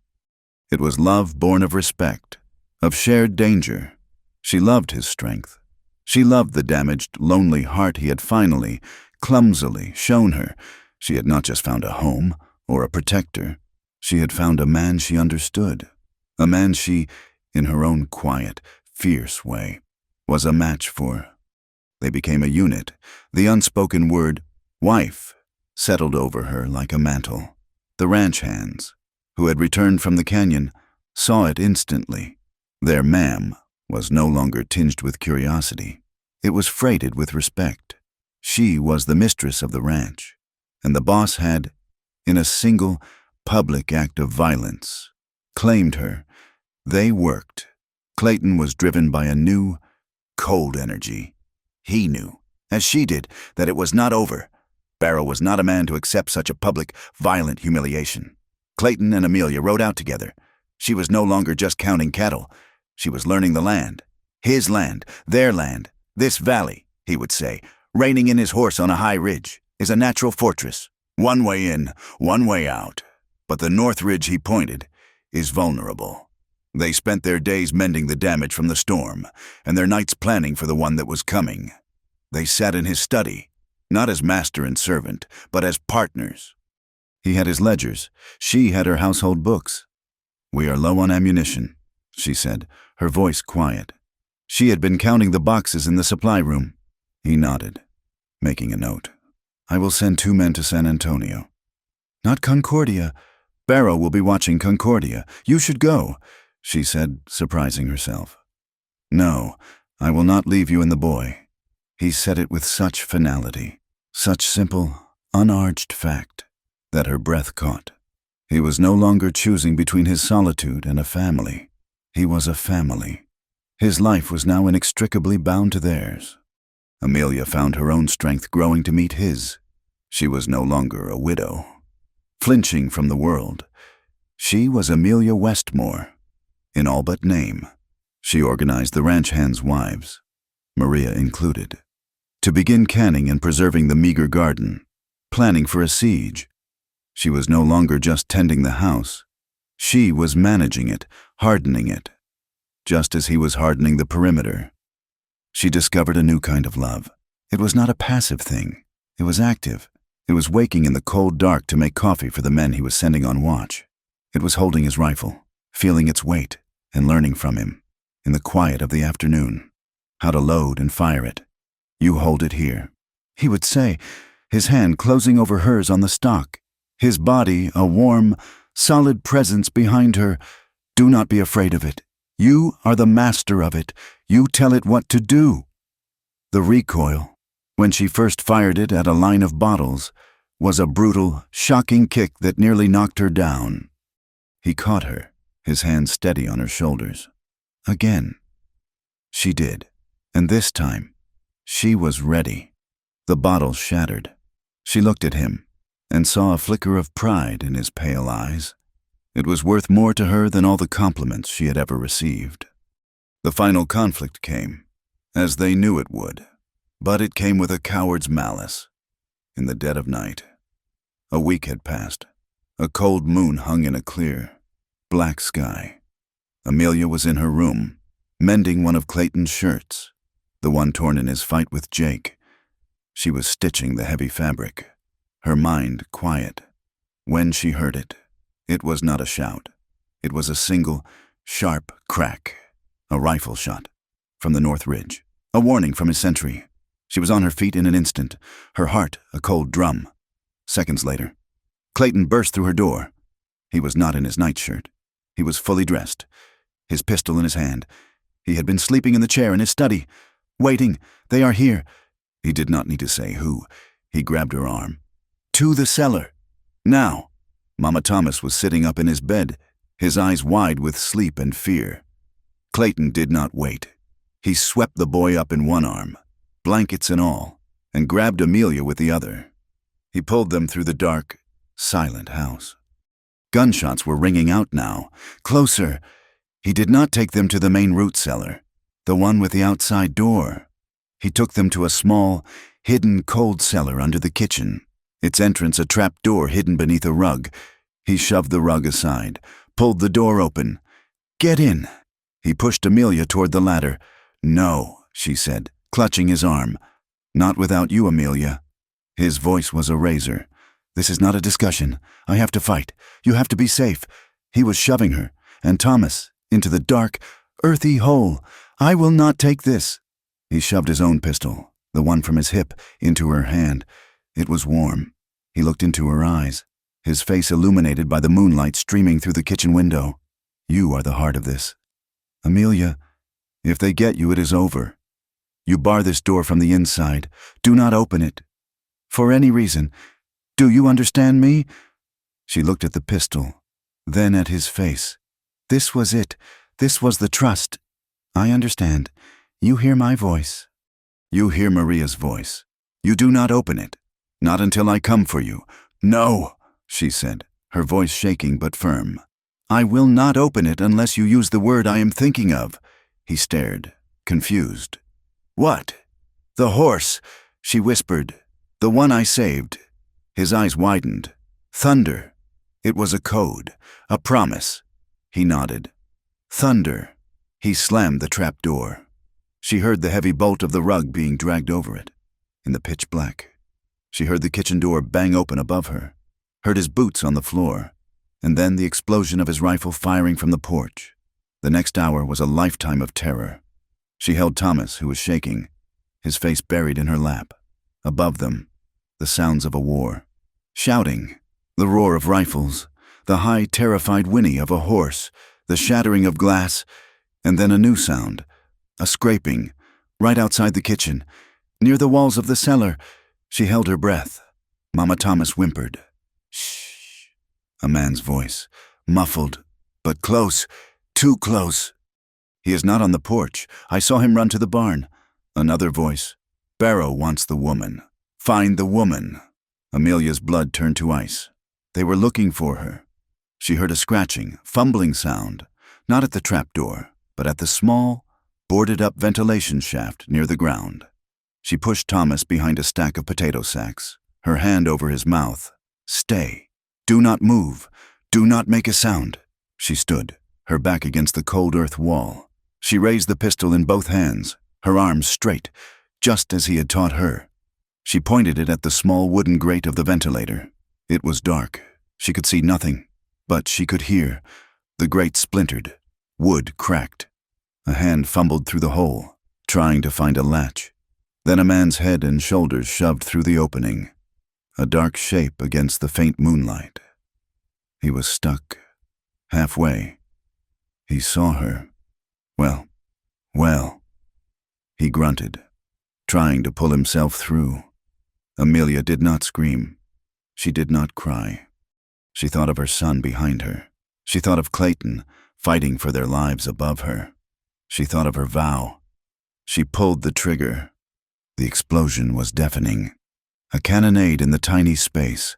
The flash lit the cellar for a second, illuminating her own face, set in a mask of hard, terrible resolve. The man grunted, a wet, choking sound. His body went limp, half in, half out of the hole. Silence. The gunfire above had stopped. The silence was worse.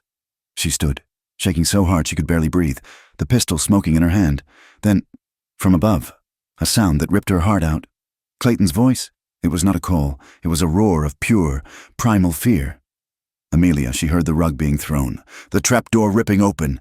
He was there, silhouetted against the dark kitchen, his rifle in his hands, his face a mask of terror. He vaulted down the ladder in one move. He saw her. He saw the dead man in the ventilator. He saw the smoking pistol in her hand. She was shaking, but she was standing. She was unharmed. He did not speak. He did not say a word. He crossed the small space in one stride and ripped the pistol from her hand, throwing it to the ground. Then he pulled her against him. He did not hold her. He crushed her. His arms wrapped around her, his hand tangling in her hair, pulling her head against his chest. His heart was hammering against her cheek, a wild, frantic rhythm. He just held her, his whole body shaking, burying his face in her hair.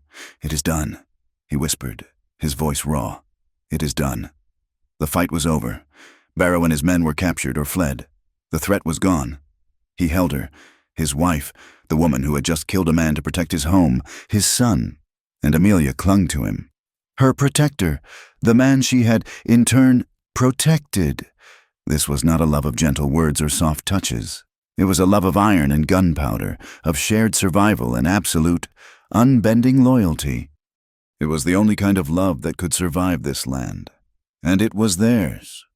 He held her for a long, shuddering moment in the cold, damp dark of the cellar, his entire body a shield around hers, as if the man in the ventilator could somehow rise again. His heart thundered against her ear, a wild, desperate rhythm that was only just beginning to slow.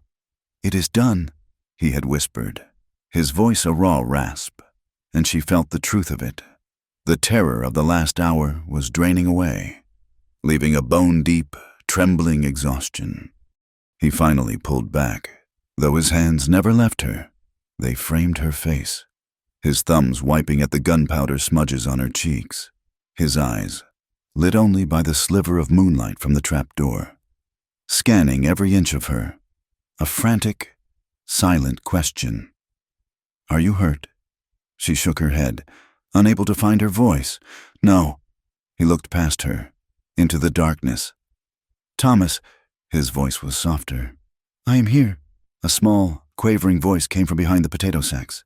Clayton closed his eyes for a second, a motion of profound, agonizing relief. He released Amelia, turned, and strode to the back of the cellar. He did not ask Thomas to come out. He simply reached into the shadows and lifted the small boy into his arms. Thomas, in a gesture of pure, instinctive trust, wrapped his arms around Clayton's neck and buried his face against the man's shoulder. Clayton, holding the boy, turned back to Amelia. "Come," he said. His voice was steady now. The soldier was back, the protector, in full command. He climbed the ladder, one-handed, with Thomas secure in his arm. He pushed the trapdoor wide and stepped out into the kitchen. He then reached down for Amelia, his hand enclosing hers, and pulled her up into the room. The kitchen was a scene of controlled chaos. The back door was splintered, hanging off one hinge. A window was shattered, glass glittering on the stone floor. 2 of his ranch hands were there. One of them, a young man named Ben, was sitting in a chair, his arm wrapped in a bloody cloth. Maria was pressing a towel to the wound, her face pale but her hands steady. 2 other men, strangers, were sitting on the floor, their hands bound, their faces sullen and bruised. Clayton's foreman, a leathery older man named Hank, met his gaze. "Barrow got away." "Boss," Hank's voice was full of disgust. "He rode off the second Jake went down. These 2, they surrendered after Ben shot the last one." Clayton's eyes swept the room, taking in the scene, the broken window, the captured men, the dead man in his cellar. He looked at Ben. "How bad, through and through?" Ben grunted, his face tight with pain. "He will live." Clayton nodded. His gaze fell on the 2 captured men. His face, which had been so raw and open in the cellar, hardened into a mask of cold, lethal authority. He walked over to them, still holding Thomas, who did not move, his face still hidden. "You came into my house." Clayton's voice was not loud, it was soft. "And for that, it was terrifying. You tried to harm my family." He let the word family hang in the air. "A final, unbreachable perimeter. You will tell the sheriff what happened. You will tell him Barrow hired you. You will tell him everything. And if you do not," he leaned closer, "the sheriff will be the last of your concerns." The men flinched, unable to meet his eyes. "Hank," Clayton straightened. "Tie them to the porch rail. I want them out of this house. Get that?" He gestured to the cellar. "Thing out of my cellar. Put it in the barn with the other one. Ben, go to my study. The bottle on the left. Drink it. Maria, thank you."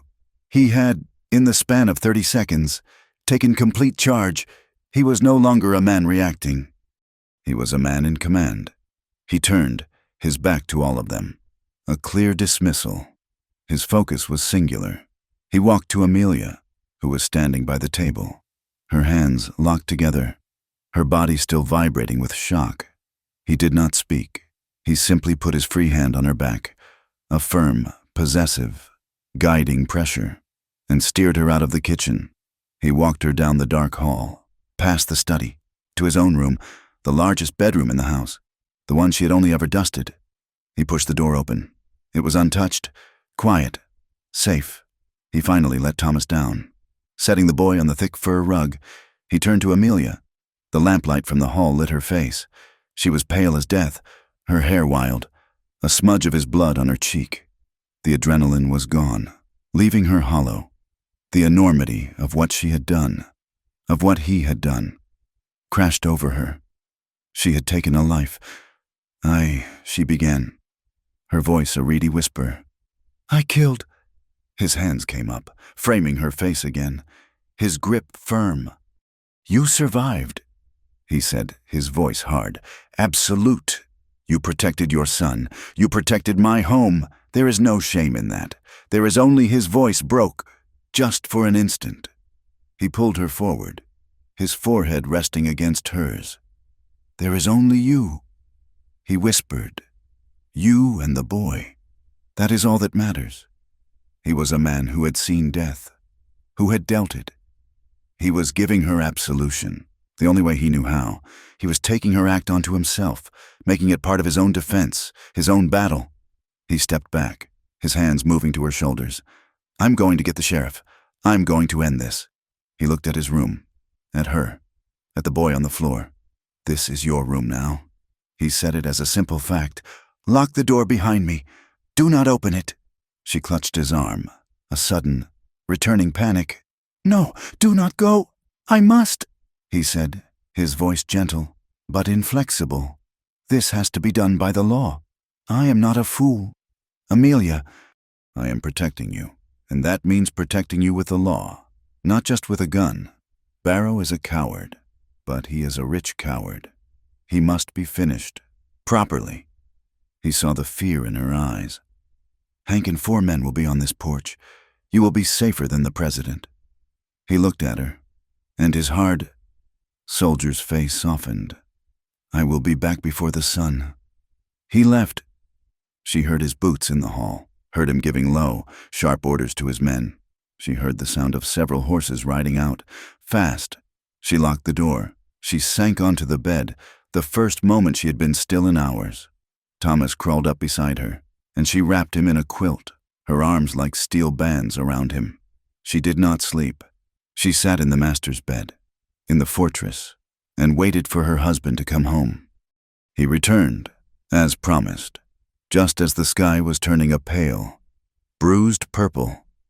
He brought the sheriff from Concordia, a weary, older man who looked at the scene, at the dead men in the barn, at the prisoners tied to the porch, and at the splintered door, and sighed.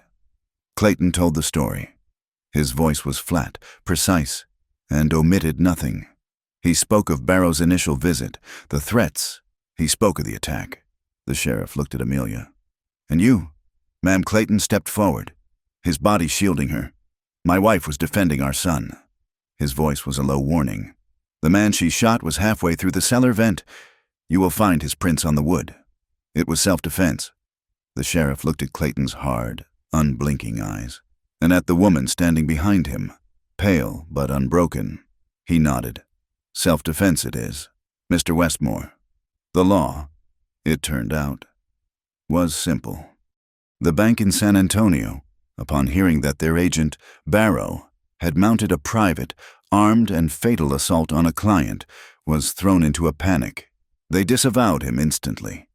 They sent a new agent, a terrified man in a clean suit, who was effusive in his apologies and offered Clayton an extension on his note, at a lower rate.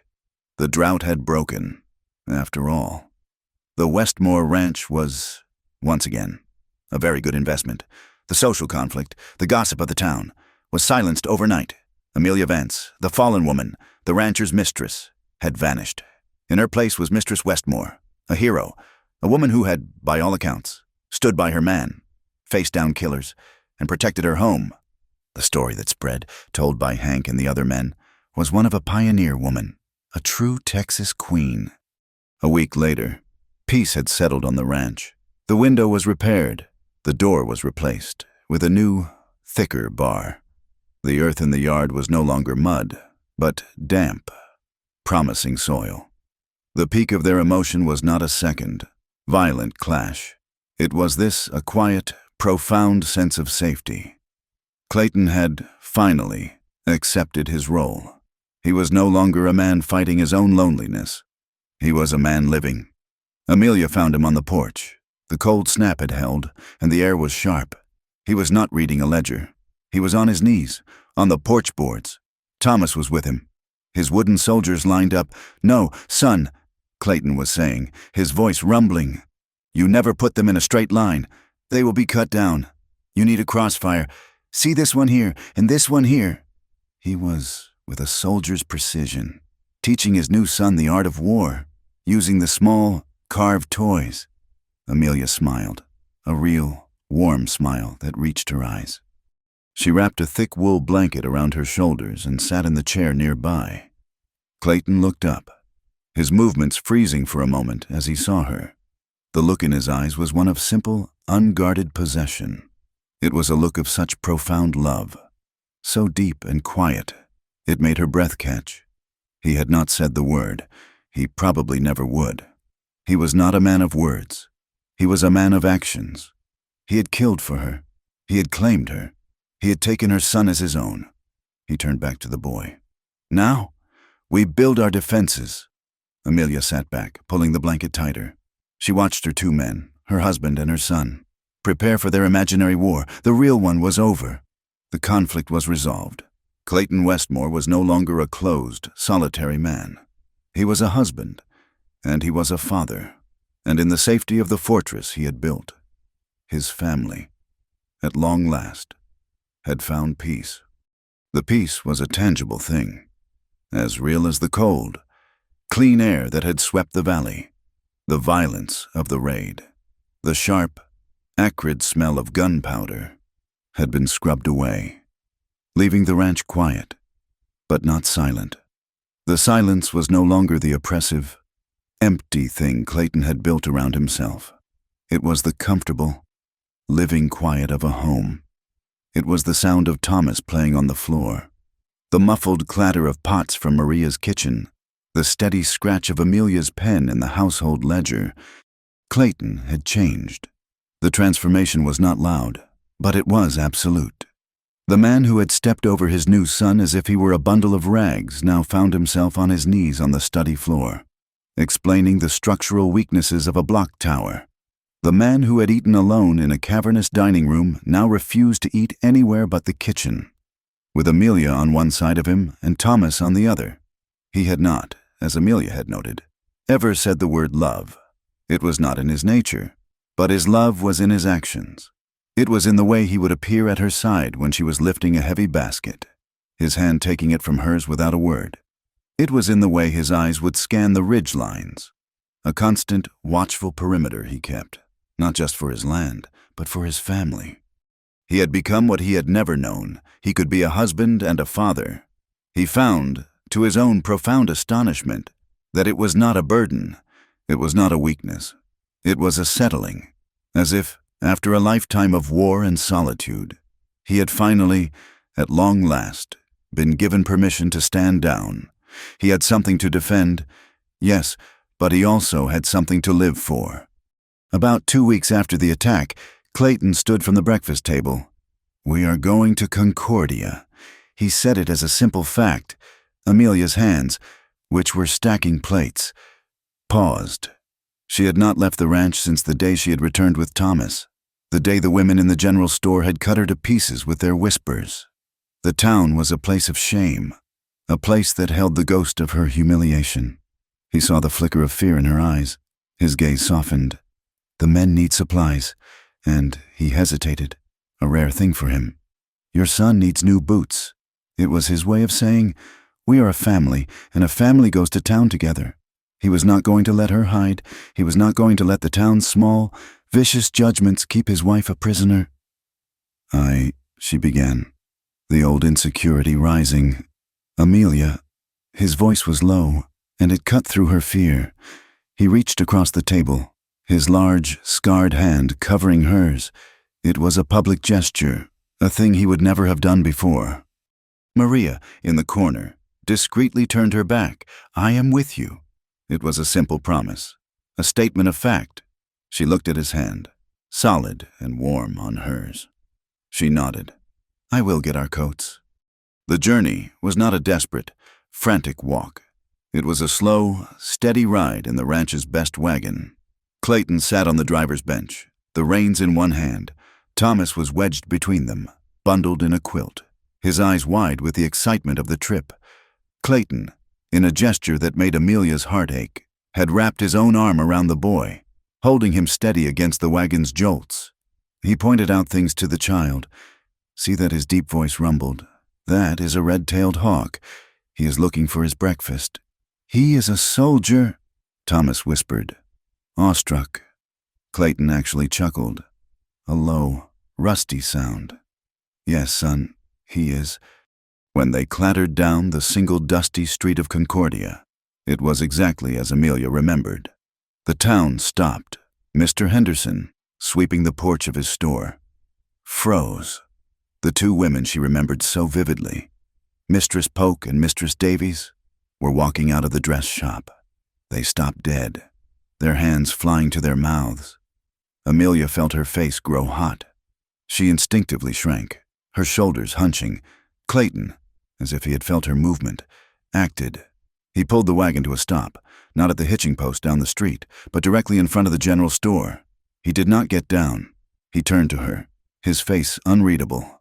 "Amelia." She looked at him, her eyes wide with apprehension.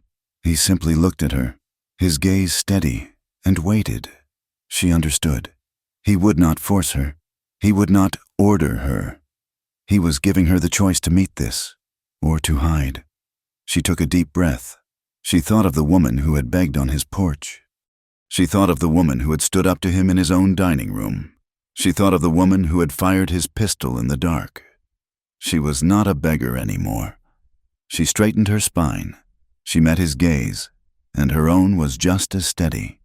He gave a single, almost imperceptible nod. Then he turned. He wrapped the reins and, in one fluid motion, lifted Thomas from the seat and set him on the ground. Then he stepped down, turned, and held his hand up to her. It was a gesture of such profound, public courtesy, such undeniable claiming, that the entire street seemed to hold its breath. Amelia placed her hand in his. His grip was firm, warm, and possessive. He helped her down from the wagon, and then he did not release her hand. Instead, he tucked it firmly into the crook of his arm. He turned, pulling her with him, and walked toward the general store. He was not a man walking. He was a king, escorting his queen, and the entire world was made to watch. They stepped onto the porch. Mr. Henderson, the proprietor, who had mocked her, who had asked if she was putting her purchases on Mr. Westmore's account, was pale. He was wiping his hands frantically on his apron. "Mr. Westmore?" His voice was too loud, too friendly. "Ma'am." He nodded to Amelia, his eyes skittering away, unable to meet hers. The store was silent. Mistress Polk and Mistress Davies had, unable to help themselves, followed them in, and were now standing by the pickle barrel, pretending to inspect it. Clayton, his arm still linked with Amelia's, walked to the counter. Thomas clung to his other hand. "Henderson." Clayton's voice was polite, not warm, but civil. "My wife has a list." He released Amelia's arm and produced a piece of paper from his pocket. It was her list, the one she had made, but he was presenting it. He was handling the business. He was the shield. Henderson took the list as if it were a royal decree. "Yes, sir, right away." "Flour, salt, coffee, yes, ma'am." He nodded at Amelia again. "I will have my boy. Jacob, get these loaded for you." As Henderson bustled away, the silence in the store became awkward. The two women by the barrel could no longer pretend to be invisible. Mistress Polk, a large woman whose judgment had been so final, finally stepped forward. Her face was stiff. Mistress Westmore. She said the name, and it was a clear, public acknowledgement. Amelia looked at her. She did not speak. She simply waited. The woman's face flushed a dull red. "We, the town, we were all so relieved to hear of your safety." Mistress Davies nodded vigorously beside her. "It was a terrible, terrible thing, what that Barrow man did." And her eyes went wide, her voice dropping to a conspiratorial, awestruck whisper. "They say you shot one of them." Right through the merry Mistress Polk hissed. She turned back to Amelia, composing her face into a mask of social respect. "You were very brave, Mistress Westmore. We are proud to have you as a neighbor." It was an apology. It was an armistice. It was a complete and total surrender. The town, which had cast her out, was now desperate to claim her. She was no longer a scandal. She was a local hero. Amelia looked at the woman. She saw the calculation. She saw the fear, the respect, the desire to be on the right side of the most powerful man in the county. She gave a small, polite, and very distant smile. "You are very kind, Mistress Polk. We are all grateful for the sheriff's quick response." She did not accept the friendship. She did not refuse it. She simply accepted the surrender. She was, in that moment, more powerful than any of them, and she knew it. She was Mistress Westmore. Clayton, who had been watching the exchange, stepped forward, his hand resting lightly on the small of her back. "Amelia, the boy needs his boots." The moment was over. He had re-established his claim. They were fitted for boots, the finest in the store, and Clayton paid in cash, his coins ringing on the wooden counter. They walked out of the store, the same unit they had been when they entered. The entire street watched them go. They were no longer a man, a widow, and a child. They were the Westmore family. The relationships were resolved. On the ride home, the wagon was full of supplies. The mood was light, peaceful. Thomas, wearing his new boots, had fallen asleep between them, his head resting on Amelia's lap. Clayton drove the team, his eyes on the road. "She was afraid of you," Amelia said, her voice soft. "Mistress Polk." Clayton grunted. "She should be." Amelia smiled, a small, private smile. She looked at her husband. She looked at the hard, weathered line of his jaw, the way his large hands held the reins with such easy, competent strength. He was a man of rock, of iron, but he was, she now knew, a man of profound and unwavering loyalty. He was a good man. He turned his head, his pale eyes meeting hers. He saw the new peace in her face, the absence of fear, the new, quiet confidence. He did not smile, but the corners of his eyes creased. "You did well. Missed." He stopped. "Amelia, you did well." He said it, his voice low. She knew what he meant, not just in the store, but in everything. She simply laid her hand on his arm, a quiet gesture of possession, of thanks, and they rode on, toward the fortress on the horizon, which was no longer a fortress at all. It was, finally and completely, home. Spring came to the Westmore Ranch not as a gentle request, but as a joyful, defiant reclamation. The land, baptized by the storm and rested by the cold, erupted in a wild, sudden life. The brown, cracked earth, which had been a map of hardship, was now covered in a fine, bright green fuzz that thickened by the day. The creek in the South Canyon, which had been a muddy scar, now ran full and clear. Even the air felt new, washed clean of dust and fear, carrying instead the sweet, damp scent of bluebonnets and new grass. The house, too, had been reborn.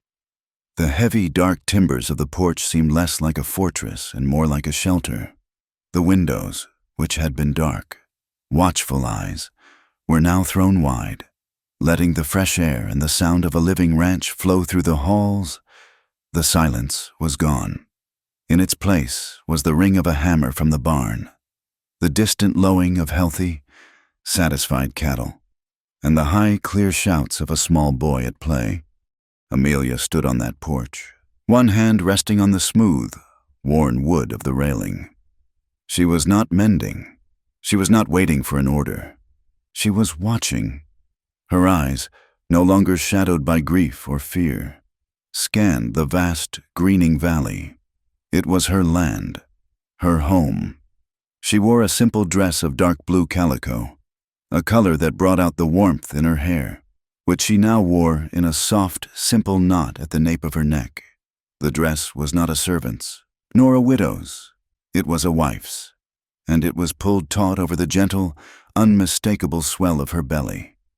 She was 5 months with child, a new life for this new land. In the yard, which was no longer a patch of dust or a sea of mud, but a mat of stubborn, bright grass, Thomas was at war. He was no longer the thin, silent child who had hidden behind her skirts.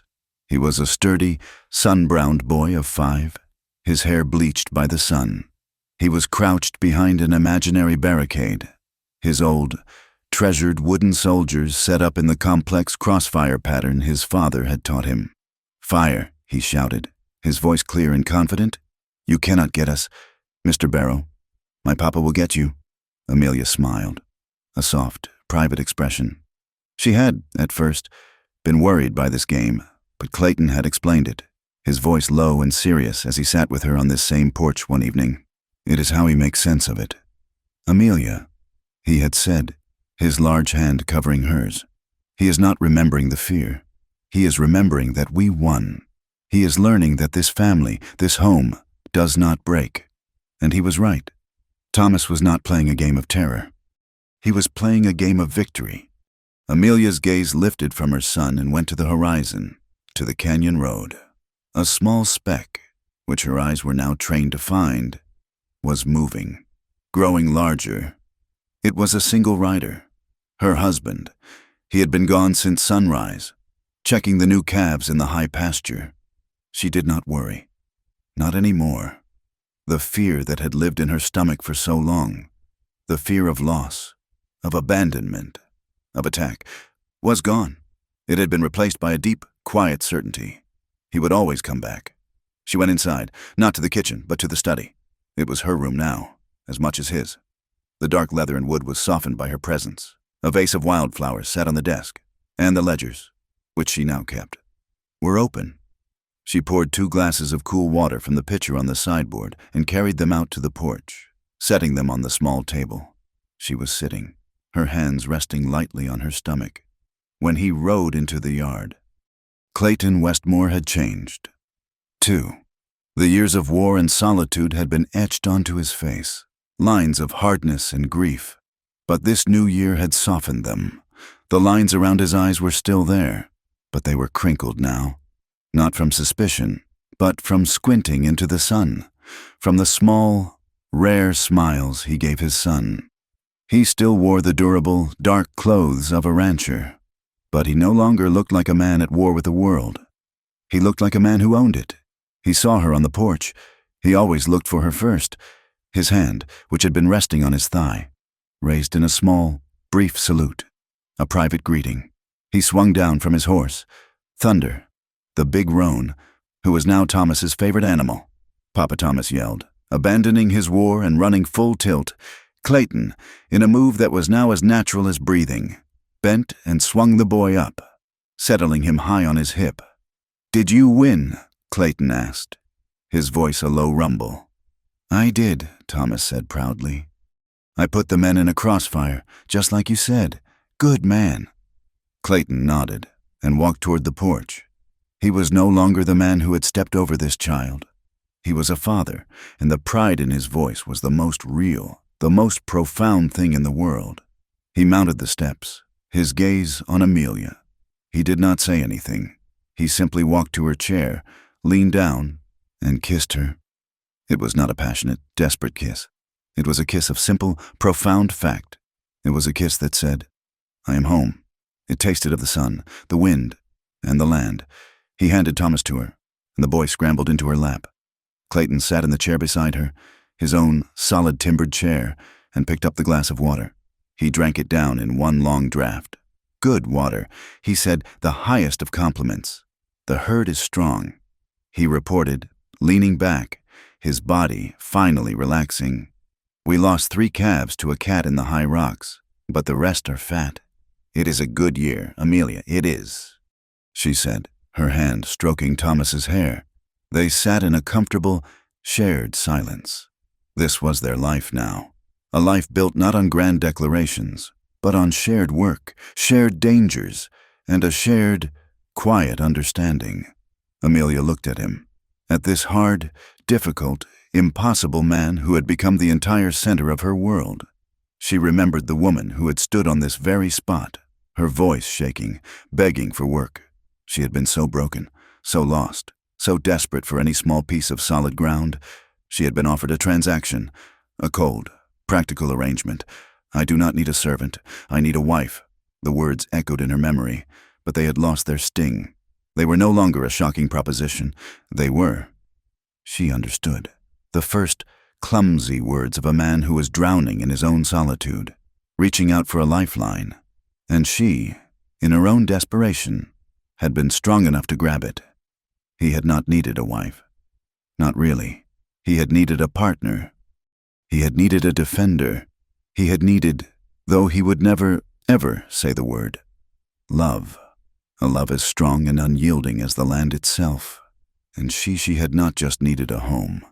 She had needed a man who would not, in his kindness, let her weaknesses grow. She had needed a man whose strength called to her own. A man who would see the iron in her spine and not be afraid of it. She had loved her first husband, Thomas, but it was a gentle, girlish love. This was a woman's love. It was a love built of respect, forged in gunfire, and sealed in a quiet, mutual vow to survive. Clayton's hand, large and scarred, reached over, covering hers where it rested on her belly. His touch was warm, possessive, and infinitely gentle. "He is moving," she whispered. "He is." Clayton's thumb stroked the back of her hand. A faint, almost imperceptible smile touched his lips. He looked out at the valley, green and full of promise. "It is a good land," he said, his voice low. "It is a good place to raise a son." He did not look at Thomas, but at her, at the new life she carried. Amelia's heart filled. A slow, warm, rising tide. This was it. This was the peace they had earned. It was not a life free of hardship. The winters would be hard, the summers hot. The land would always demand their strength. But they would face it, together. They were a family, a fortress built not of stone and timber, but of sacrifice, loyalty, and a love that was as hard, as real, and as enduring as the Texas land itself. Thank you so much for listening to our story. We would love for you to comment with where you are listening from so we can all connect and share our thoughts. And please, subscribe to our channel Wild West Tales, like the video, and support us further by pressing the hype button so this story can be heard by more people.